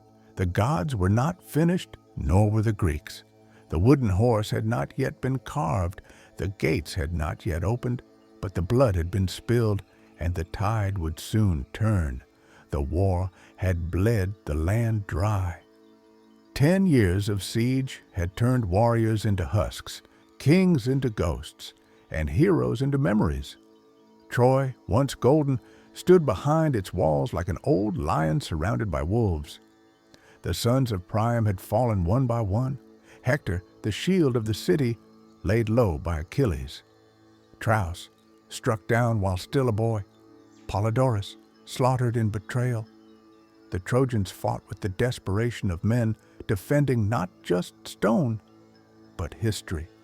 And yet they endured year after year, while the Greeks grew weary and restless beside their smoking campfires. Then, just as the gods began to turn their gaze elsewhere, the Greeks vanished.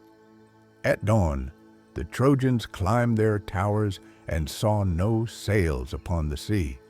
The ships were gone. In their place, on the plain outside the Scan Gate, stood a colossal wooden horse, tall as a temple, its flanks stitched from smooth planked cedar, its mane carved in honor of Poseidon. No soldiers stirred, no weapons clashed. The war, it seemed, had ended in silence. Troy did not rejoice easily. Priam, old and cautious, questioned what he saw. Others urged caution, but it was Sun, a cunning Greek left behind, who broke the city's fate wide open. Pretending to be a deserter, he spun a tale so clever it might have come from Odysseus' own mouth. The horse, he said, was an offering to Athena, a peace token left behind after the Greeks had sailed away. If the Trojans brought it into their city, it would guarantee their dominance for generations. But if they dared destroy it, ruin would follow. Only Lycaon, priest of Poseidon, spoke the truth. "Beware Greeks bearing gifts." He warned and hurled a spear into the side of the horse. The wood groaned. Something shifted within, but in that moment, as if the gods themselves had tired of warning men, a pair of sea serpents, great and coiled with eyes like burning coals, rose from the surf and crushed Lycaon and his sons in their coils. The people, seeing this, called it a sign. Troy had refused the gods' gift once before. They would not do so again. With ropes and wheels, with cheers and hymns, they brought the horse inside their walls. That night, while the city feasted and the fires died down to embers, a trapdoor in the belly of the beast opened with a groan like thunder. Out came Odysseus, Menelaus, Neoptolemus, Diomedes, and others, hand-picked for cruelty and cunning. At the same hour, the Greek fleet, hidden on the nearby isle of Tenedos, returned silently under cover of night. Troy slept. What followed was not war. It was slaughter. Neoptolemus, the son of Achilles, stormed through the palace like a black wind. He killed Priam at the altar of Zeus, the old king's blood soaking the stones. Cassandra, daughter of Priam and cursed prophetess, was dragged screaming from the temple of Athena, her warnings once again unheard. Hecuba, queen of Troy, watched her sons die and her city burn. The Greeks showed no mercy. Astyanax, Hector's infant son, was thrown from the walls so no heir might one day rise. Temples were desecrated, women taken, and the city of Troy, once the pride of Asia, was given to flame. Helen, whose face had launched 1,000 ships, was found in the palace. Some say she wept and begged for forgiveness. Others say she stood proud, untouched by grief. Menelaus, blade in hand, looked into her eyes and dropped the sword. He took her back to Sparta, and the war at last claimed its final victory. When dawn rose over the plain, nothing remained but smoke and ash. The walls had fallen, the gods turned their eyes away, but the war did not end cleanly. The victors carried their own curses. Ajax the Lesser, who raped Cassandra in Athena's temple, was drowned at sea. Agamemnon, returning home with Cassandra as a concubine, was murdered in his bath by his wife Clytemnestra. The house of Atreus bled on. Menelaus and Helen returned to Sparta, but their names were never clean again. Demeter, Nestor, and others wandered into obscurity or exile. Odysseus, cursed by Poseidon, would not see home for 10 long years. His tale, a winding odyssey of shipwreck and monsters, would become its own legend, shaped by gods and loss. Only Aeneas, son of Anisus and Aphrodite, escaped Troy with his father on his back and his son by the hand. Guided by omens and stars, he carried the last ember of Troy westward toward Italy. From his blood, so the Romans would later claim, came Romulus, Remus, and an empire even mightier than Troy. The fall of Troy was not just the end of a city, it was the end of an age, the heroic age where men dined with gods, where glory mattered more than peace, and where fate was carved into flesh and stone. The wooden horse, the fire, the betrayal, the mourning women. These were the final notes of a song that began with an apple and ended in ruin. The walls that had defied 10 years of siege fell in a single night, and the ashes of Troy drifted out to sea, borne on winds that did not care who had won. The fall of Troy was not the end of the story, but the beginning of another kind of tragedy, one not fought in open fields or high-walled cities, but on dark seas, in storm-tossed Gees, and in the crumbling halls of once proud kings. For those who survived the war, the journey home would prove far more perilous than the war itself.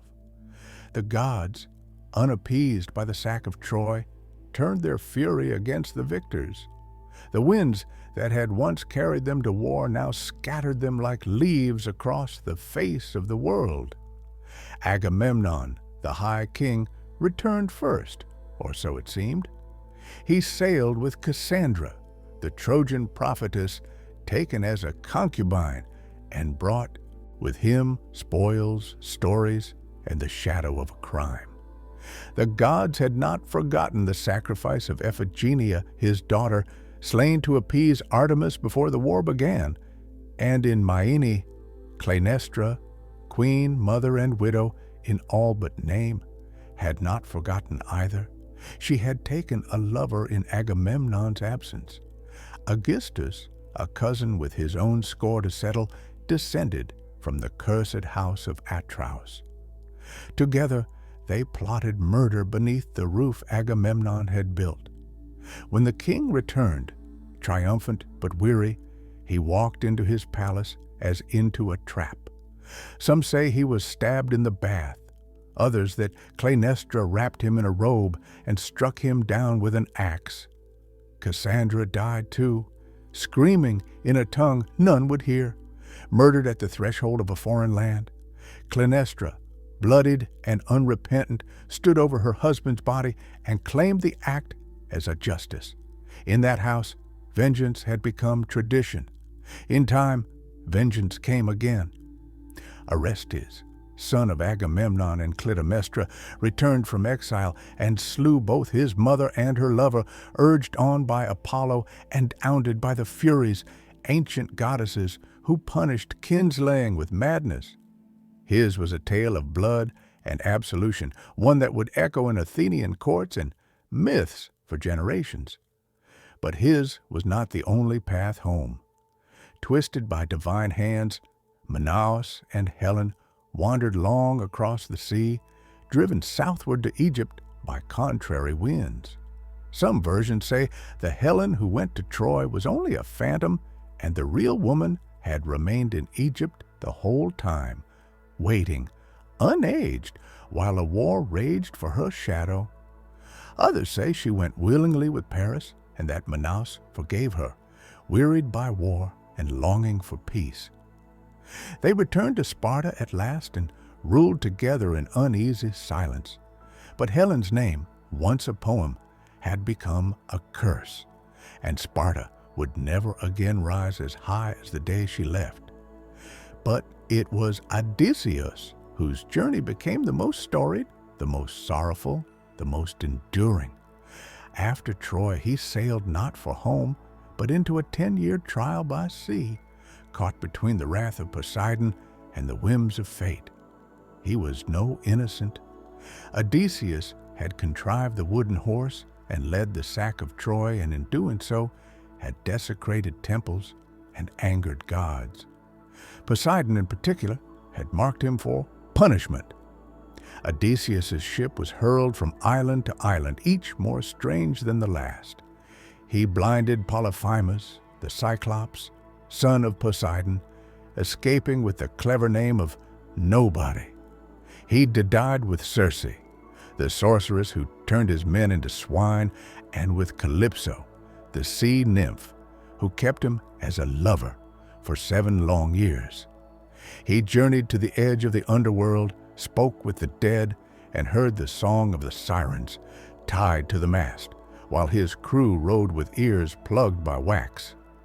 He sailed between Scylla and Charybdis, lost all his men to storm and folly, and at last washed ashore, alone on the island of the Phaeacs, who, moved by his tale, gave him a ship and safe passage.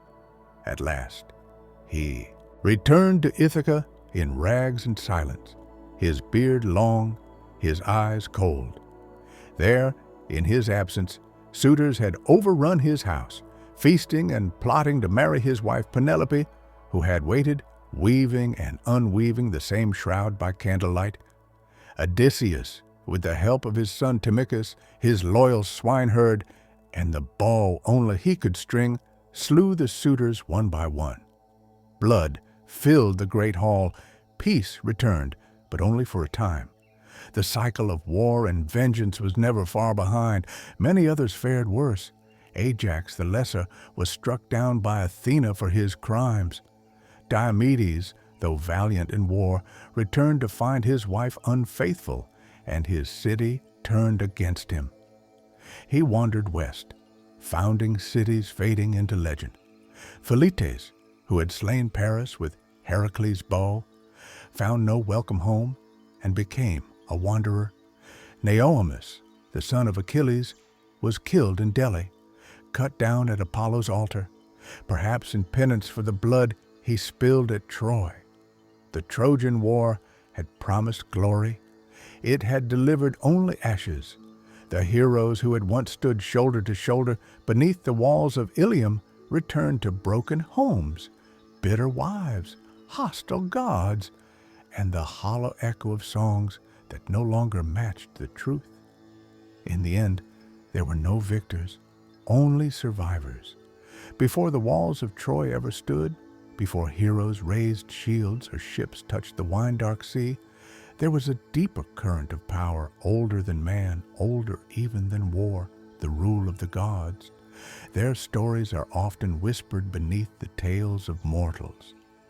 But it was the Olympians who were the very fabric of fate, and it was not always they who ruled. Before Olympus, there was chaos. And after chaos came Gaia, Uranus, Cronus, and the slow, violent birth of divine order. The age of the Titans had ended with fire and thunder. Zeus, youngest of Cronus' children, had risen against his father, freed his siblings from the belly of the sky god, and cast the Titans into the black pit of Tartarus. In their place rose the Olympians, 12 in number, though their names and thrones shifted with time. Zeus, Hera, Poseidon, Data, Hestia, Athena, Apollo, Artemis, Ares, Aphrodite, Hystus, and Hermes. Upon Mount Olympus, they built a new order. Not kinder than the one before, but shrewder, more complex and far more entangled with the fates of mortals. Zeus ruled from his golden throne, the thunderbolt always within reach, his voice lore among gods and men. But his rule was not born solely from strength. He was a king who understood alliances, who rewarded loyalty and punished betrayal. He divided the world among his brothers, the sky for himself, the sea to Poseidon, and the underworld to Hades, Earth, and Olympus. They shared an uneasy balance. Around him, the new pantheon took shape. Hera, his sister and queen, reigned as goddess of marriage and childbirth. Though her days were spent in fury and suspicion, for Zeus was never faithful. His liaison were countless with goddesses, nymphs, and mortal women alike, each union producing children who would rattle the world: Heracles, Perseus, Helen, Minos, and many more. Hera, ever watchful, punished his lovers and their offspring with wrath, both cold and enduring.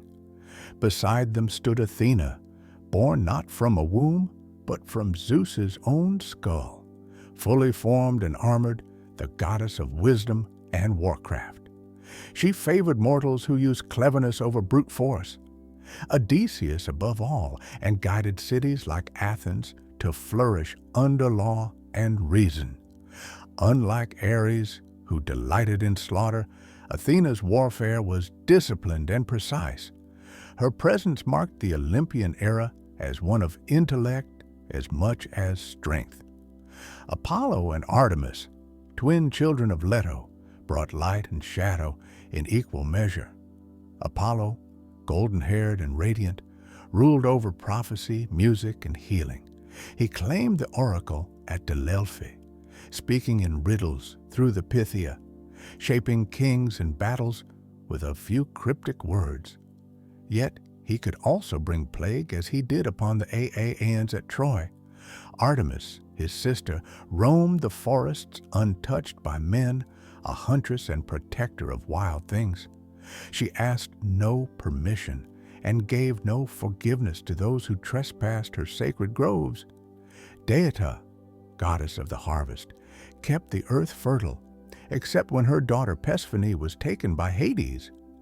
In her grief, Deita let the crops wither, and from her sorrow, the seasons were born. Her myth echoed through every field, every cold winter and warm spring, a cycle of mourning and return. Aphrodite, said by some to have risen from the sea foam where Uranus's severed flesh fell, ruled love and desire. Her beauty stirred both gods and mortals to madness. She bound men's hearts to ruin and pleasure alike. In the halls of Olympus, she was married to Hephaestus, the lame smith god, but gave her heart and body to Ahri, the god of war. Together, they embodied the chaos of passion and conflict. Hermes, Quix, son of Zeus, moved between worlds as messenger, thief, and guide of souls. He was the god of boundaries, both keeper and breaker of them. No door was closed to Hermes. He walked freely from Olympus to Hades, from feast to battlefield, a smile always playing on his lips. This new pantheon did not rule in silence. The Olympians were not distant creators. They were immanent, meddling, playing favorites, waging subtle wars through the hands of mortals. Unlike the Titans who embodied elemental force, the Olympians were reflections of human nature elevated to divine scale. Their loves were messy, their grudges eternal, their pride vast. They helped and hindered as whim dictated. Cities were founded in their honor, sacrifices were burned for their favor, oracles spoke their will, and every home kept a flame for Hestia, goddess of the hearth, who asked for little and gave peace in return. Yet beneath all their grandeur lay a constant truth. Their power, though vast, was not absolute. They could be bound by oaths, tricked by mortals, and undone by time. Even Zeus, in his glory, was haunted by the same fear that doomed his father, that one day a child of his would rise to overthrow him. His union with Thetis was abandoned for this reason. She was wed instead to a mortal Pallas, so that Achilles, her son, would die young and not ascend. In this, the Olympians were no different from men. They feared loss, clung to thrones, and fought to keep their order intact. But for a time they ruled, their names etched into every marble temple, their deeds sung in every song, their symbols carved into shields and coins. The age of heroes had passed, but the gods still held dominion over the world of men. And yet, from distant lands and whispered prophecies came the faintest echo of change. New gods stirred beyond the horizon. The temples would not stay full forever, but Olympus for now still stood. The Olympians were mighty, but they were not unchallenged. Even as temples to Zeus reached toward the sky, and Athena's wisdom lit the minds of city-states, darker gods walked the earth, gods of wine and madness, of death and rebirth, of things not carved into public altars, but whispered in secret groves and torch-lit caves. Chief among them was Dionysus, the last to take his seat on Olympus, and the only one who truly stood between the divine and the wild. Dionysus was no ordinary god. His birth alone defied the laws of nature and propriety. He was the son of Zeus and Selene, a mortal princess of Thebes. When Semele, tricked by Hera, demanded Zeus reveal his true divine form, she was consumed by his thunderous radiance. Yet from her ashes, Zeus plucked the unborn child and sewed him into his own thigh. Months later, Dionysus was born again. Twice born, they would call him, and from the moment of his second birth, his path was unlike any other Olympians. He was raised not on Olympus, but in far corners of the world, among nymphs in Nyssa, in the caves of India, in the company of satyrs and Maiads. He wandered, not ruling from a throne, but roaming with flute and vine, his train of revelers trailing behind in ecstatic dance. Where he walked, vineyards bloomed and reason faltered. He was not merely the god of wine, but of alteration, of the thin sacred line between civilization and chaos, between ecstasy and insanity. He inspired joy, yes, but also frenzy, and in frenzy, men and women alike might forget who they were. His arrival in Greece was not without resistance. Cities mocked his rites. Kings barred his worship. One by one, he punished them. In Thebes, his mother's homeland, the young god returned disguised, his followers stirring unrest with drums and cries. Prometheus, the rigid king, tried to suppress the madness. He arrested Dionysus, scoffed at the wild rites, and sought to spy on the women of the hills. But the god lured him into the woods dressed as a woman, and there, in a trance of divine madness, his own mother, Agave, led the Maenards in tearing him limb from limb. Only when she returned to the city with her son's head on a thyrsus did the spell break, and the lesson settle like a shadow over all Thebes. Dionysus was the god of theater as well as intoxication, of masks and performance, of truths hidden within lies. His festivals became the heart of Greek drama, where comedies and tragedies alike were performed in his honor. Through masks and songs, the Greeks gave shape to fears and desires they dared not speak aloud. To worship Dionysus was not to bow before power, but to surrender to it completely. And with Dionysus came something new to the Greek world: mystery cults, religions of initiation, secrecy, and rebirth. Unlike the formal rites of Olympus, mystery cults promised something personal. In the Eleusinian mysteries, followers of Data and Persephone reenacted the story of descent and return of a daughter lost to death and found again.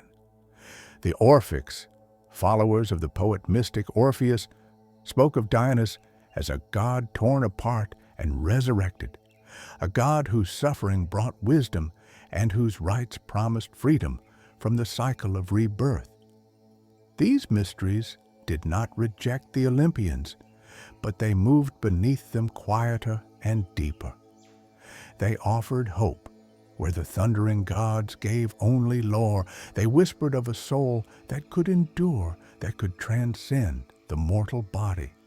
And in that promise, the old certainties began to tremble. Even on Olympus, the cracks began to show. The gods feuded more bitterly. Ares and Athena vied for the hearts of warriors. Apollo fell in love too often and too fatally. Hynthus, Daphne, Coronis, leaving death and transformation in his wake.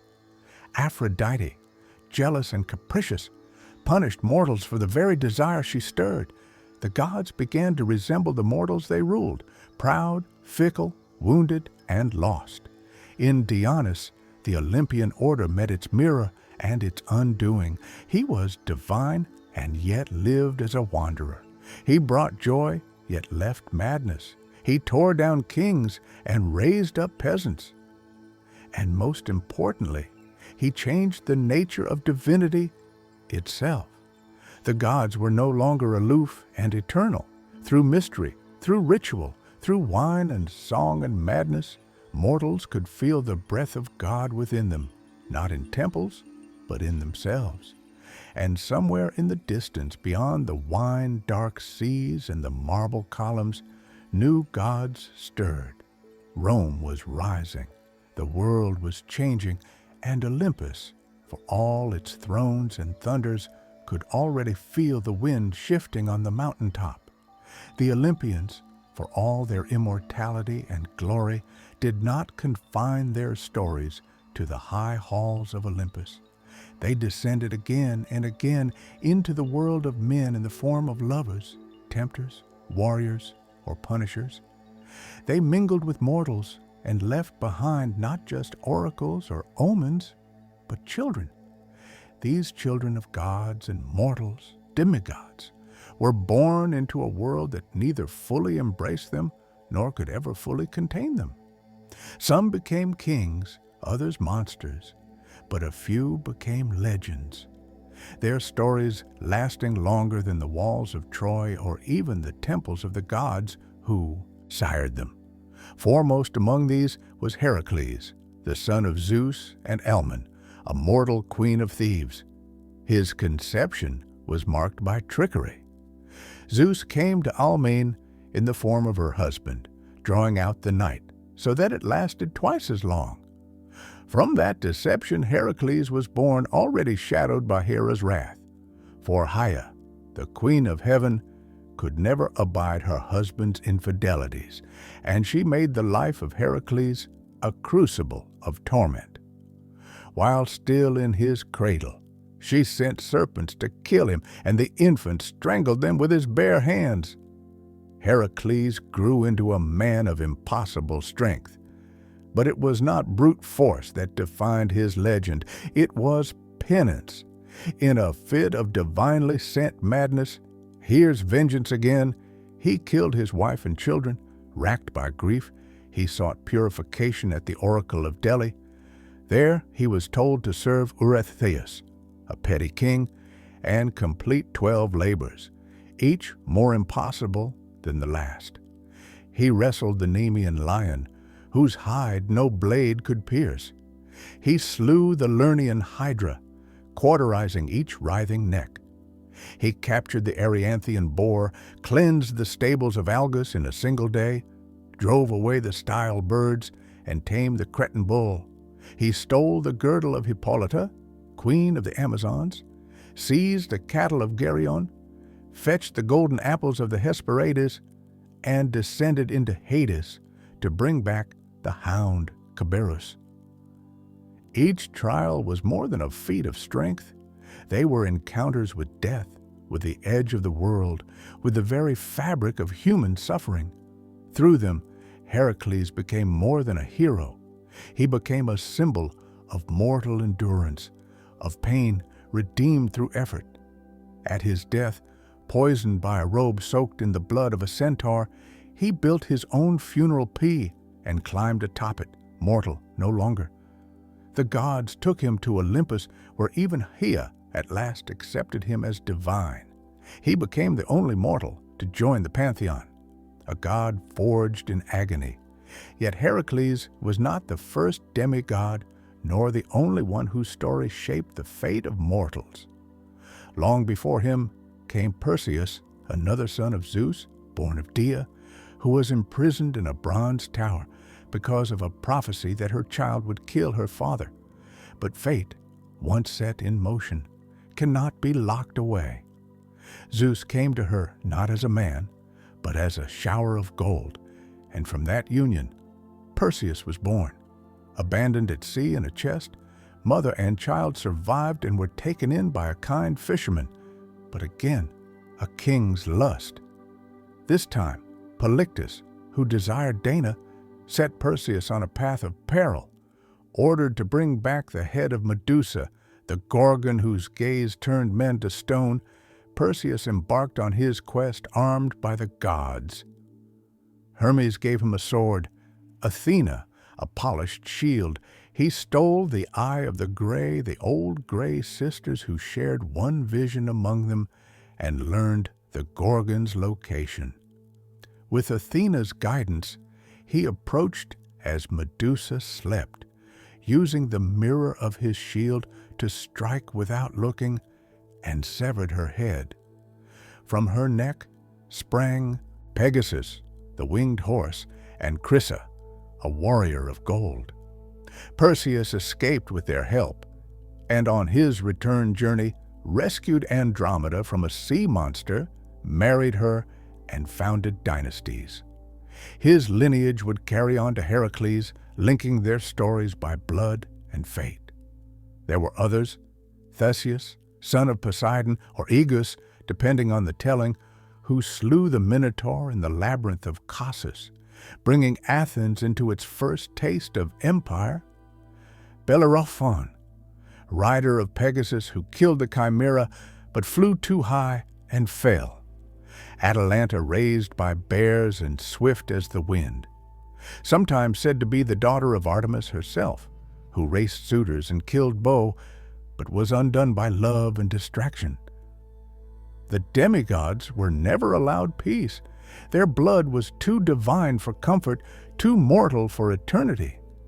The gods watched them with pride and fear, for each one tested the boundary between Olympus and earth, and the mortals worshipped them not just for their triumphs, but for their struggles. They suffered, bled, and sometimes died, but in doing so, they became immortal in a way the gods never could. True story. As the memory of Troy faded, as cities rose and fell, the tales of these children endured. They filled amphi and temple friezes, echoed in poems and plays. And though the gods remained on Olympus, distant and growing more silent, it was in the lives of their mortal-born children that humanity found its mirrors, flawed, courageous, doomed, and glorious. In the world of Greek myth, power did not rest solely in the hands of gods or heroes. There was something older still, something deeper, humming beneath every choice and every death, every victory and every sorrow. Fate. It was not a god, though the gods themselves feared it. It was not a law, though it governed even the divine. Fate was a truth, a force like gravity, unseen but inescapable, woven into the bones of the world. The Greeks called it Moira, and sometimes she had faces, the Moira, or Fates. 3 sisters who spun, measured, and cut the thread of every life. Cloth spun the thread, Lysis measured its length, and Atropos, the one who could not be turned, cut it. When the time came, even Zeus, king of Olympus, was bound by their decisions. He might thunder and plead, but if Atropos raised her shears, no power in heaven or earth could stay her hand. And so if fate ruled all, what hope had man? The answer lay in omens and oracles, the strange, subtle language of the gods, and the signs sent to those who dared to read them. The Greeks did not believe they could change their fates, but they believed they might understand them.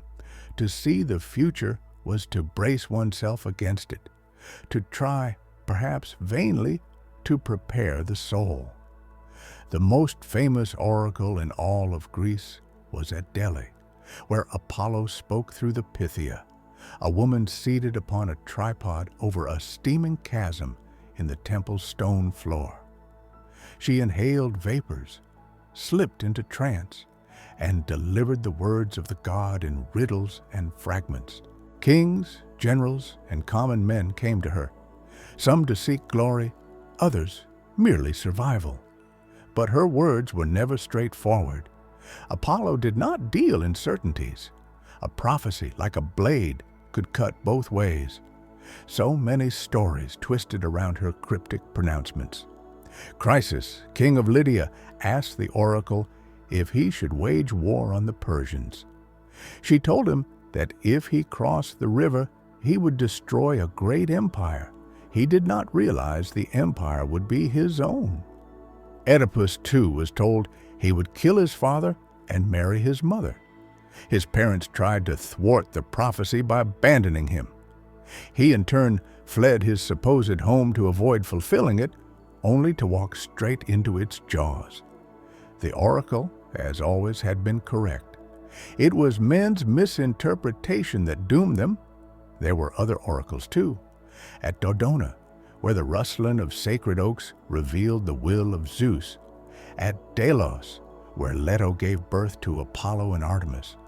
At Ammon, in Libya, and countless smaller shrines where dreams, animal entrails, birds in flight, or the trembling of a flame gave voice to the unknowable. In war, omens were sought before every battle. A flash of lightning, a flight of crows, a sneeze at the wrong moment.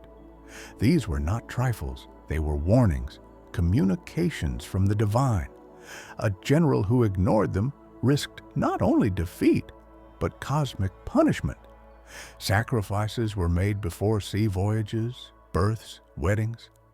The entrails of goats and the livers of oxen were studied by seers who divined the will of the gods in dark, wet patterns of muscle and blood. The art of reading omens became its own power.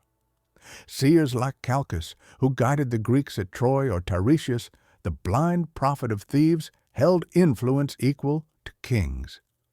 Tiresias, in particular, touched by both male and female life, was said to have lived 7 generations. His wisdom unrivaled, his visions sometimes accursed to those who asked for them. But oracles and omens were not mere superstitions. They represented something deeper, the Greek understanding that mortals were not in control. No matter how mighty the hero, how noble the bloodline, how loyal the heart, the wheel of fate turned ever on. And in that turning, all must one day be broken. The gift of prophecy was not power, it was awareness, and awareness too late was often indistinguishable from tragedy. Still, men sought prophecy. They climbed mountain paths to Delhi, brought gold and goat blood, asked questions in trembling voices. For even if fate could not be changed, it could be faced. To know the storm was coming was not to stop it, but it was perhaps to die with eyes open. In this tension between knowledge and helplessness, between the known and the feared, the Greeks found meaning. Their stories were not about victory over destiny, but dignity within it. Even the gods watched the loom of the fates, unable to sever the threads they disliked. Hector knew he would die and still strapped on his armor. Achilles knew he would not return and still sailed to Troy. Oedipus sought to flee his doom and instead ran headlong into it. And the Pythia kept breathing year after year, whispering riddles in the smoke. Her voice the cold breath of a world that had already decided what was to come. To the ancient Greeks, death was not the end of story, but merely the end of breath. What followed was not heaven or hell in the Christian sense, but a realm both more neutral and more ancient. A land beneath the earth where all the dead, great and small, noble and villainous, made their final journey. This place was Hades, named for the god who ruled it. And though it bore no flames, no pitchforks, no horned demons, it inspired a dread so deep that mortals seldom spoke the god's name aloud. They called him instead Pluton, the wealthy one. For all riches, all veins of silver and gold came from beneath the earth, and so too did the dead. The geography of the underworld was shaped not by logic, but by myth and memory. At its threshold ran the 5 rivers. Styx, the river of hatred and sacred oaths. Erin, the river of sorrow. Phlegethon of fire. Casitas of lamentation. And Lethe of forgetfulness. Each marked a boundary not only physical, but spiritual. The dead arrived as shadows. Suchai, breathless and bloodless, stripped of voice and form and crossed into Hades with the help of Charon the ferryman. For a coin, he would row them across Erin. Those without proper burial, those who could not pay, were left to wander the shores for 100 years, whispering and weeping. Upon entry, the souls were met by Cerberus, the three-headed hound who kept the dead in and the living out. Beyond him stretched the plains of Asphodel, gray and dim, where most souls drifted in forgetful silence, murmuring like dry leaves. But not all fates were equal. The underworld had its judges, Minos, Rhadamanthus, and Iacchus, who weighed each soul. The truly wicked were cast into Tartarus, a chasm of torment deeper than even the Titan's prison, where oath-breakers, murderers, and traitors suffered torments crafted to mirror their crimes. Sisyphus rolled his stone, Tantalus thirsted forever beside unreachable water, and Ixion spun upon his fiery wheel. The rare few deemed worthy of reward passed to the Elysian fields, a paradise of soft winds, green meadows, and perpetual spring. There, heroes might linger in comfort, their memories intact, their deeds honored. Still fewer souls might choose to be reborn, passing through the river Lethe to forget their past lives, beginning the cycle anew. In later mystery religions, a soul might even hope to escape the wheel entirely and ascend to the stars. But such fates were rare and uncertain. At the heart of this realm stood Hades, stern and silent, a king without vanity. He did not seek worship, did not interfere in the affairs of mortals. He simply ruled, and he ruled absolutely. His realm did not change, and he preferred it that way.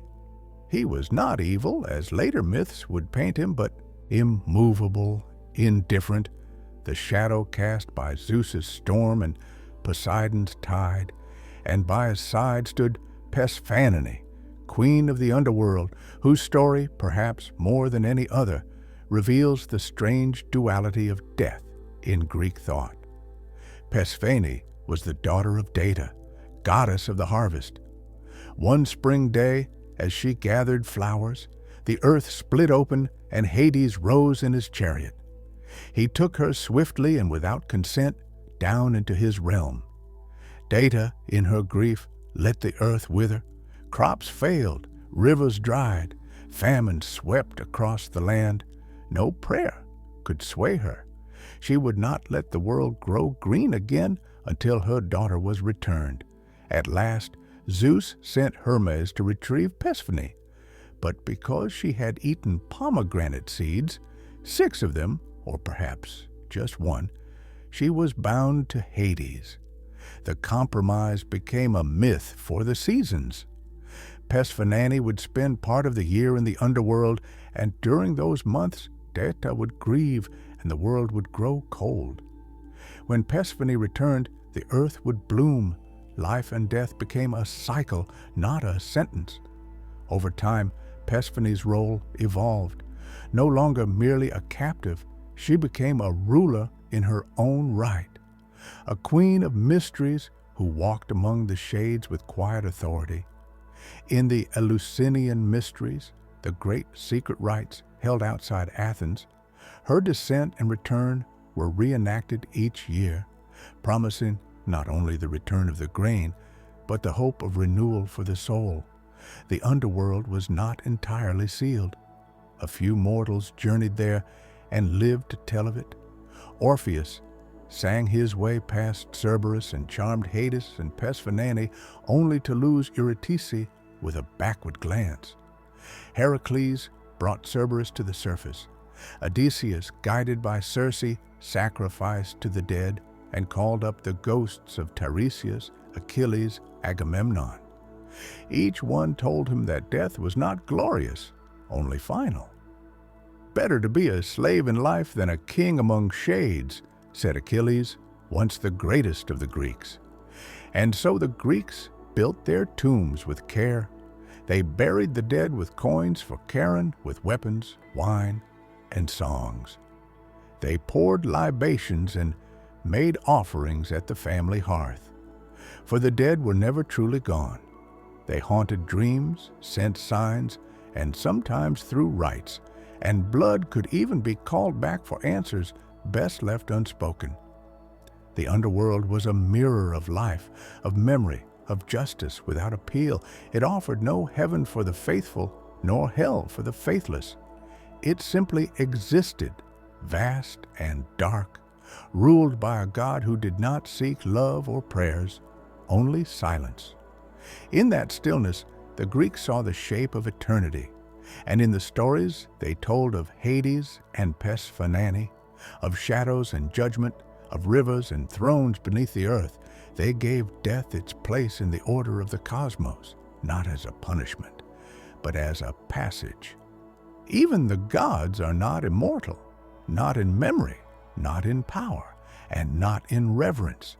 There comes a moment in every mythic cycle where the divine grows quiet, where once vivid figures fade from the edges of men's dreams, and thrones once built in thunder are worn smooth by time. For the gods of Olympus, that slow retreat began not with war or prophecy, but with Rome, and with a world that had grown restless under the weight of old stories.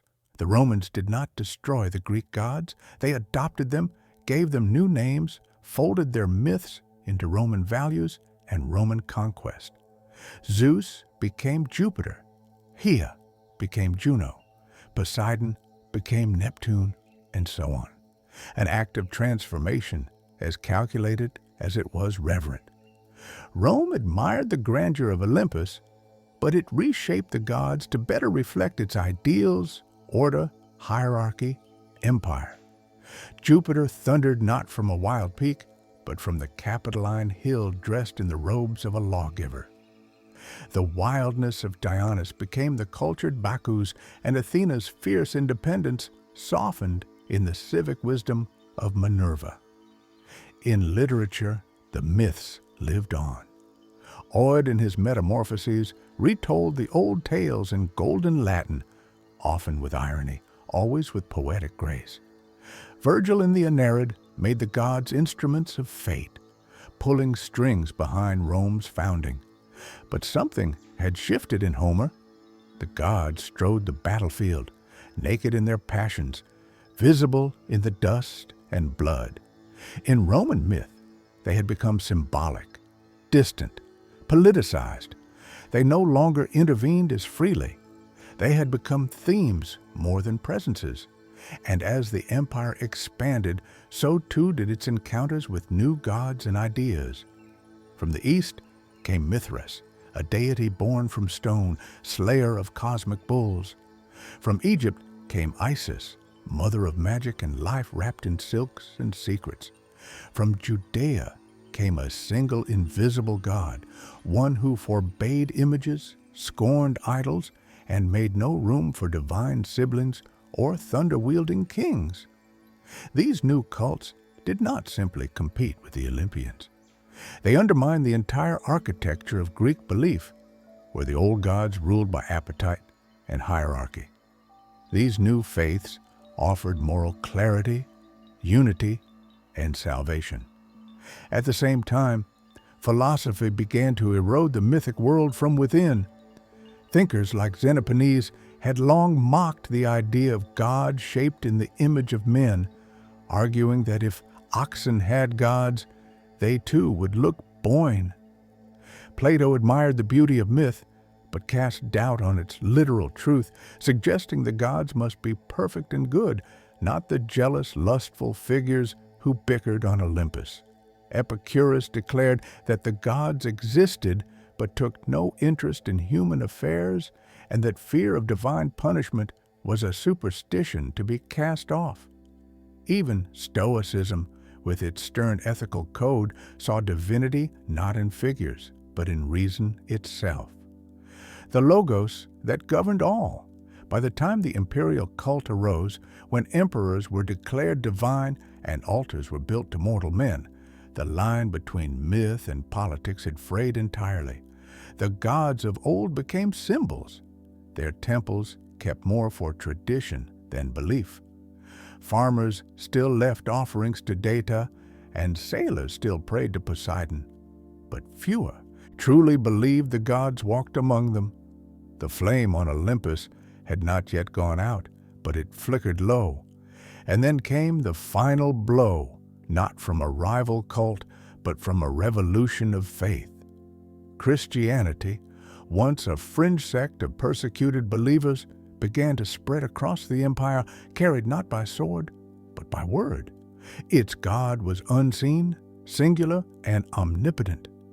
Its stories were not of lovers and vengeance, but of sin and salvation. In time, its temples replaced the old ones. Its hymns drowned out the liars. Its priests denounced the Olympians as demons or fictions. By the reign of Theodosius III, pagan temples were closed by law, the Olympic Games abolished, and the rites of sacrifice outlawed. The gods did not resist. There was no final war between Zeus and Christ, no divine siege of Jerusalem or Rome. The Olympians simply faded like the last light of a long day. Their statues stood weathered and silent. Their altars went cold. The marble columns cracked, and ivy crept up where priests once stood. The myths remained, but as literature, not faith. Children learned of Heracles in schools, not shrines. Artists painted Athena, but did not pray to her. The gods who had once commanded storms and fates were now stories, beautiful, strange, haunting, and yet they endured. Even as their temples crumbled, they lived on in whispers, in poetry, in the architecture of Western imagination. They returned in Renaissance paintings, in Enlightenment philosophy, in romantic epics, and modern retellings. They became archetypes of war and wisdom, of love and betrayal, of hubris and glory. The Greeks had given them human faces, and in doing so had made them eternal in a different way. Though the temples fell and the oracles fell silent, the myths of Olympus did not die. They became echoes, faint at first, like a distant lyre strummed in the wind, then louder as time passed, and the world once again began to listen. For myths, unlike kingdoms, are not bound by stone and sword. They endure in the realm of imagination, and there the gods have always found a way to return. During the long centuries of Christian dominance in Europe, the gods were not worshipped, but neither were they forgotten.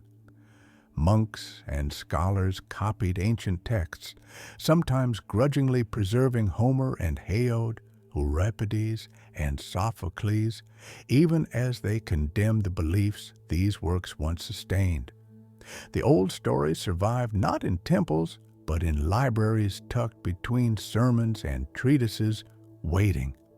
And then came the Renaissance, that great turning of the wheel when Europe looked backward to move forward. In the courts of Florence, in the chapels of Rome, in the minds of thinkers like Petrarch and Erasmus, the gods rose again, not as deities, but as symbols of human nature. Painters draped Aphrodite in seashells and light. Sculptors gave Apollo his bow and grace. Poets invoked the muse once more. Myth was reborn in marble and canvas, not altar and incense. The gods no longer ruled the sky, but they reigned in art. In the age of enlightenment, reason challenged superstition, and yet the myths endured. They were studied, translated, dissected. To Voltaire, they were allegories. To Goethe, they were mirrors of the soul. Romanticism followed, and with it, a return to the emotional, the tragic, the sublime. Writers looked to Oedipus and Antigone, to Orpheus and Eurydice, and found in them eternal questions. What is fate? What is love? What does it mean to be human? Then came the modern age. Myth was no longer confined to classical study. It appeared in literature, cinema, psychology, even comics. Carl Jung saw the gods as archetypes within the human mind, eternally re-emerging. James Joyce wove them into Dublin streets. Rick Riordan reimagined them for school children in Manhattan. In Marvel and DC, the gods walked again, not in robes and sandals, but in armor and spandex. And always in the background, there remained the old tales unchanged. Odysseus still sailed. Heracles still labored. Pasiphae still rose each spring. They were not forgotten. They were simply translated generation to generation into new forms, new tongues, new dreams. Because myth is not fixed. It is living memory shaped by those who carry it. What the Greeks gave us was not just a pantheon, but a framework, a way to explain the world, to wrestle with death, to honor beauty, to understand the self. Their gods were flawed, yes, but gloriously so. In them, we saw not perfection, but potential, the agony of choice, the thrill of risk, the pain of hubris, the comfort of ritual. They told us what we might become and what we must fear.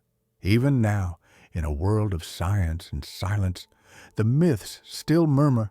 You hear them in stories of chosen heroes, in fallen stars, in the slow turn of the seasons. A girl descends and spring waits. A king defies prophecy and loses everything. A mother grieves the son. The faces change, but the truths do not. The gods may have left Olympus, but they never truly left us. They walk quietly now in books and songs, in dreams and memories, in every tale that dares to reach beyond the mortal veil. They are not dead. They have simply moved, and now the story ends. The winds on Mount Olympus are cold. The torches in Delia are ash, but the myths remain. Good night. Roche Sauvage doesn't speak to everyone, only to those who feel.